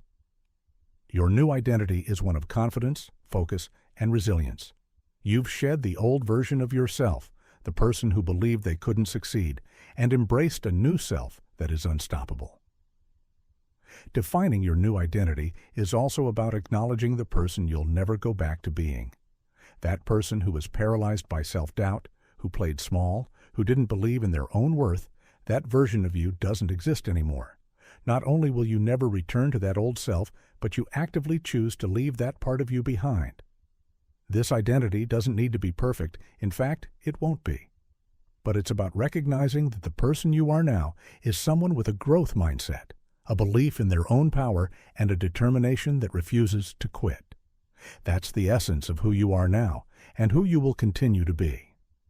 Embracing your new identity isn't just about making changes on the outside. It's about creating lasting change on the inside. It's about knowing with certainty that you are a different person from who you once were. And the person you are today is capable of achieving things that you never thought possible before. Transformation takes time, but when you reach this stage of your journey, you can look back with pride and forward with confidence. Because you know, without a shadow of a doubt, that you are now unstoppable. You've embraced the power of your new identity, and with it, you've unlocked the potential for the future you've always dreamed of. Embracing your new identity. Becoming unstoppable. Setting new, bigger goals. As you continue to evolve into the person you've always dreamed of becoming, the next step is to stretch your limits even further. You've solidified your transformation, overcome old obstacles, and embraced your newfound strength and resilience. Now it's time to set new goals that match the person you've become. The transformation journey you've been on has opened your eyes to your own potential. You're no longer living under the weight of your past mistakes or limiting beliefs. Instead, you're standing tall, ready to take on the world with the confidence and courage to tackle anything that comes your way. But in order to keep growing, you must now think bigger and set goals that push you to new heights. Embracing ambition. How to set audacious goals that scare you. At this stage, setting goals that only require minimal effort isn't going to do. You need goals that scare you, that make you feel uncomfortable, and that force you to stretch beyond your current limitations. If your goals don't make you at least a little nervous, then you're not reaching high enough. Setting ambitious goals is a critical component of living an unstoppable life. It's about daring to dream bigger than you ever thought possible. But why is this important? Because goals that challenge you will force you to grow, learn new things, and push past your comfort zone. If you set your sights only on what feels achievable, you'll find yourself stuck in a cycle of stagnation. True growth happens when you take bold risks and aim higher than you thought you could. For example, let's say you've just built up a strong foundation of confidence and have achieved some success in your personal or professional life. It's easy to rest on those accomplishments, but if you truly want to keep growing, it's time to set a goal that seems out of reach. Maybe it's launching a new business, writing a book, or pursuing a major career change. At first, the idea may feel terrifying. You might think, who am I to take on something this big? But the truth is, you are exactly the person who can do it. You've already proven to yourself that you have the ability to transform your life, and now it's time to apply that same energy to something bigger.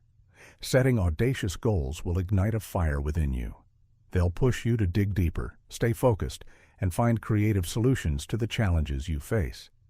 But they'll also help you discover your true potential. The fact that a goal scares you isn't a reason to run away from it. It's the very reason you should run toward it. Because once you face your fears and take bold action, you'll be amazed at what you can accomplish. Taking bold action. How to create an action plan for your next chapter. Once you've set those big, scary goals, the next step is creating a plan of action. But here's the thing. Action is what separates those who dream from those who achieve. It's easy to talk about big goals and wish for success, but only those who take massive, consistent action will make their dreams a reality. Bold action is the key to making progress. The bigger your goal, the more action it will require. But that doesn't mean you need to take giant leaps right out of the gate. Start by breaking down your big, audacious goal into smaller, manageable steps.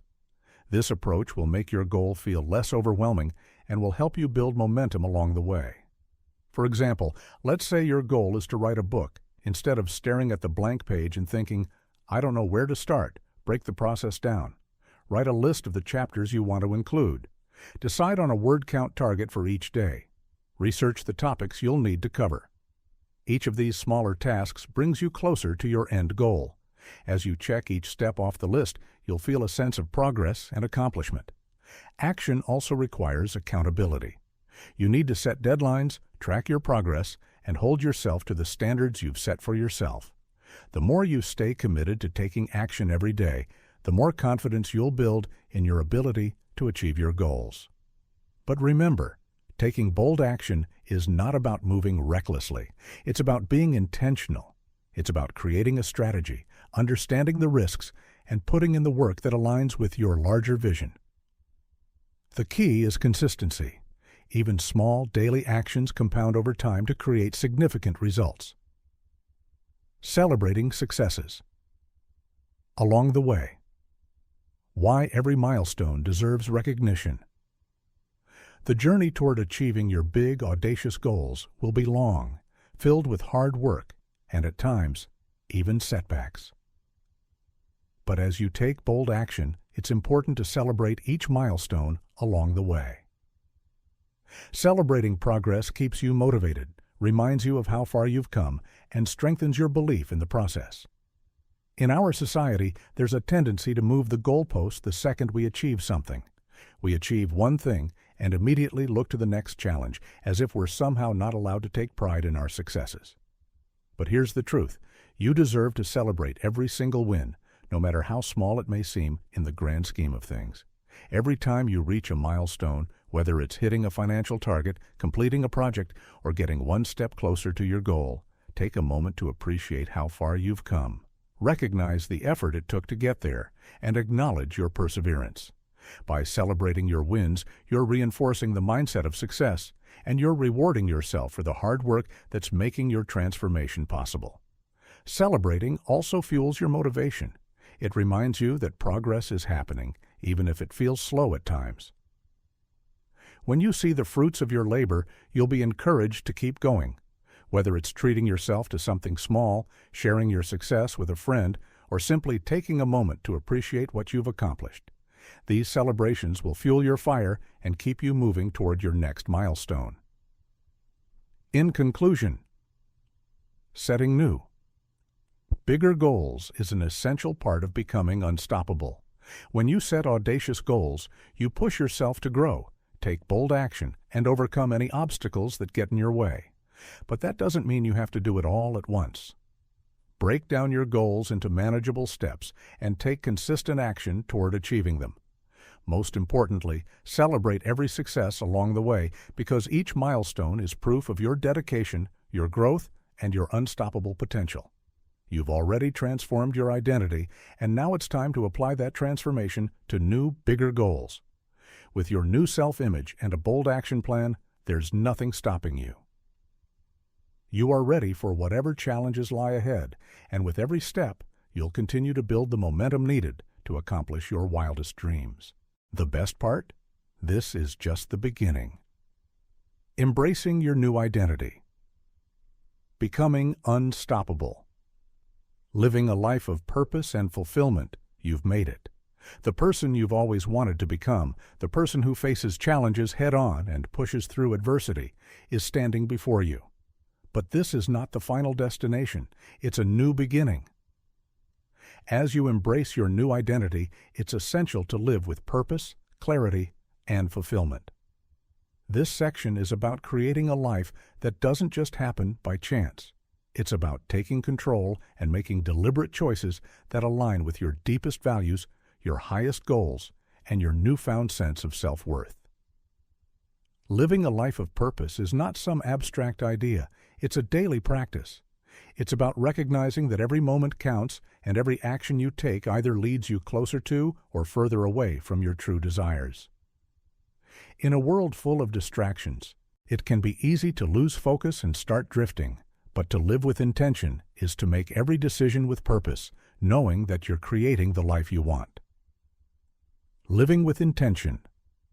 How to live each day with purpose and clarity.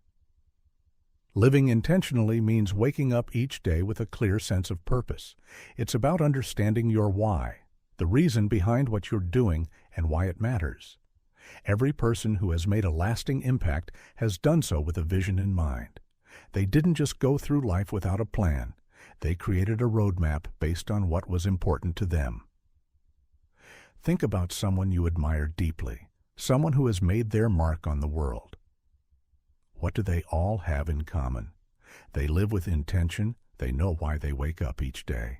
Whether it's to serve others, build something lasting, or create change, they operate with purpose. This doesn't mean their lives are perfect or without struggle.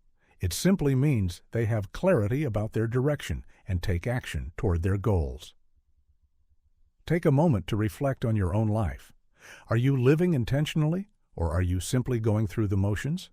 Living without intention is like setting sail without a map. Eventually, you'll feel lost and directionless. But when you wake up every morning with a purpose, whether it's a small goal or a grand ambition, you make the choices that lead you toward fulfillment. The clarity of knowing exactly why you do what you do grounds you in your values and strengthens your resolve when life gets difficult. This kind of intentional living requires you to be in touch with your inner values. It means having the courage to pursue what truly matters to you, even if it's different from what others expect.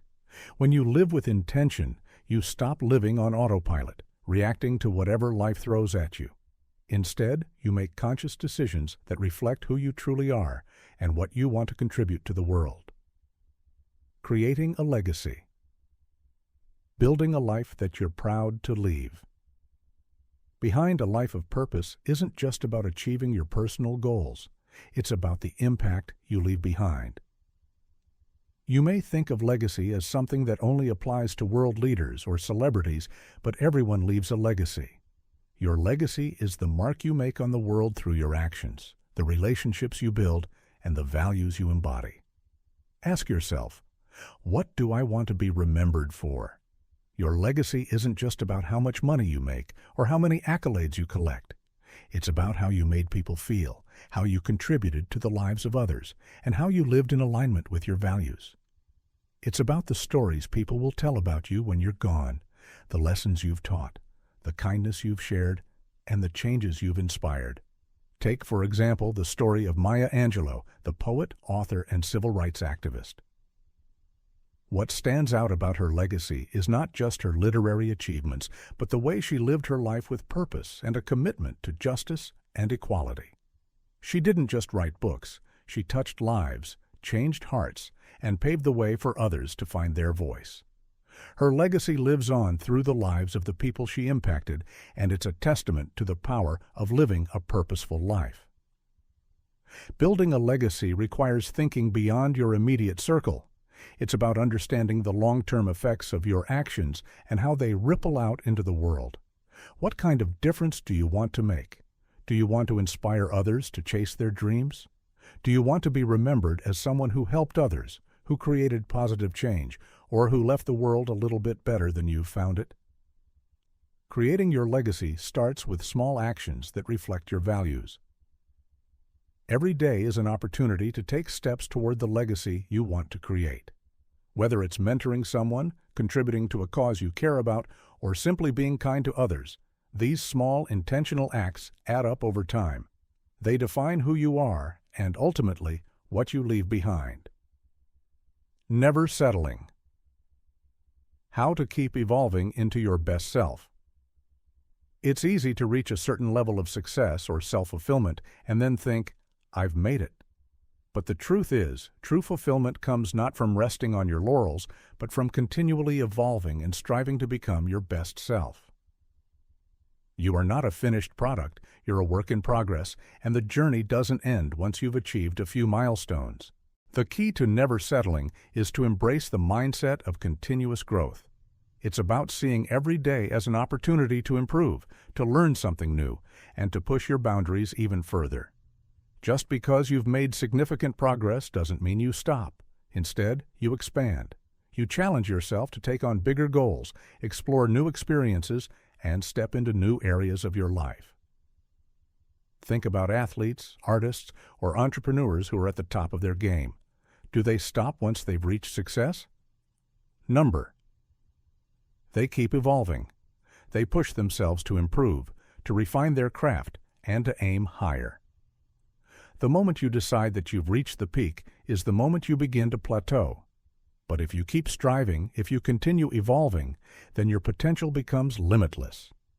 Take Elon Musk, for example. He's accomplished more than most people could ever dream of, founding successful companies like Tesla and SpaceX, revolutionizing the electric car industry, and even attempting to make life multiplanetary. But he didn't stop after his first success. He continues to innovate, learn, and challenge the status quo. That's what keeps him moving forward, and it's the same mindset that will help you become unstoppable.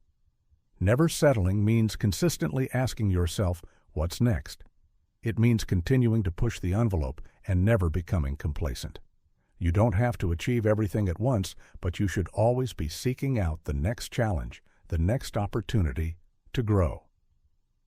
In conclusion, living a life of purpose and fulfillment requires you to live with intention, to build a legacy that reflects your values, and to keep evolving into your best self. This journey doesn't end with the transformation you've already made. It's a continuous path of growth, action, and impact. As you move forward, always keep in mind that every day is an opportunity to live with purpose, to create something lasting, and to challenge yourself to be better than you were yesterday. You've embraced your new identity, and now it's time to live it fully.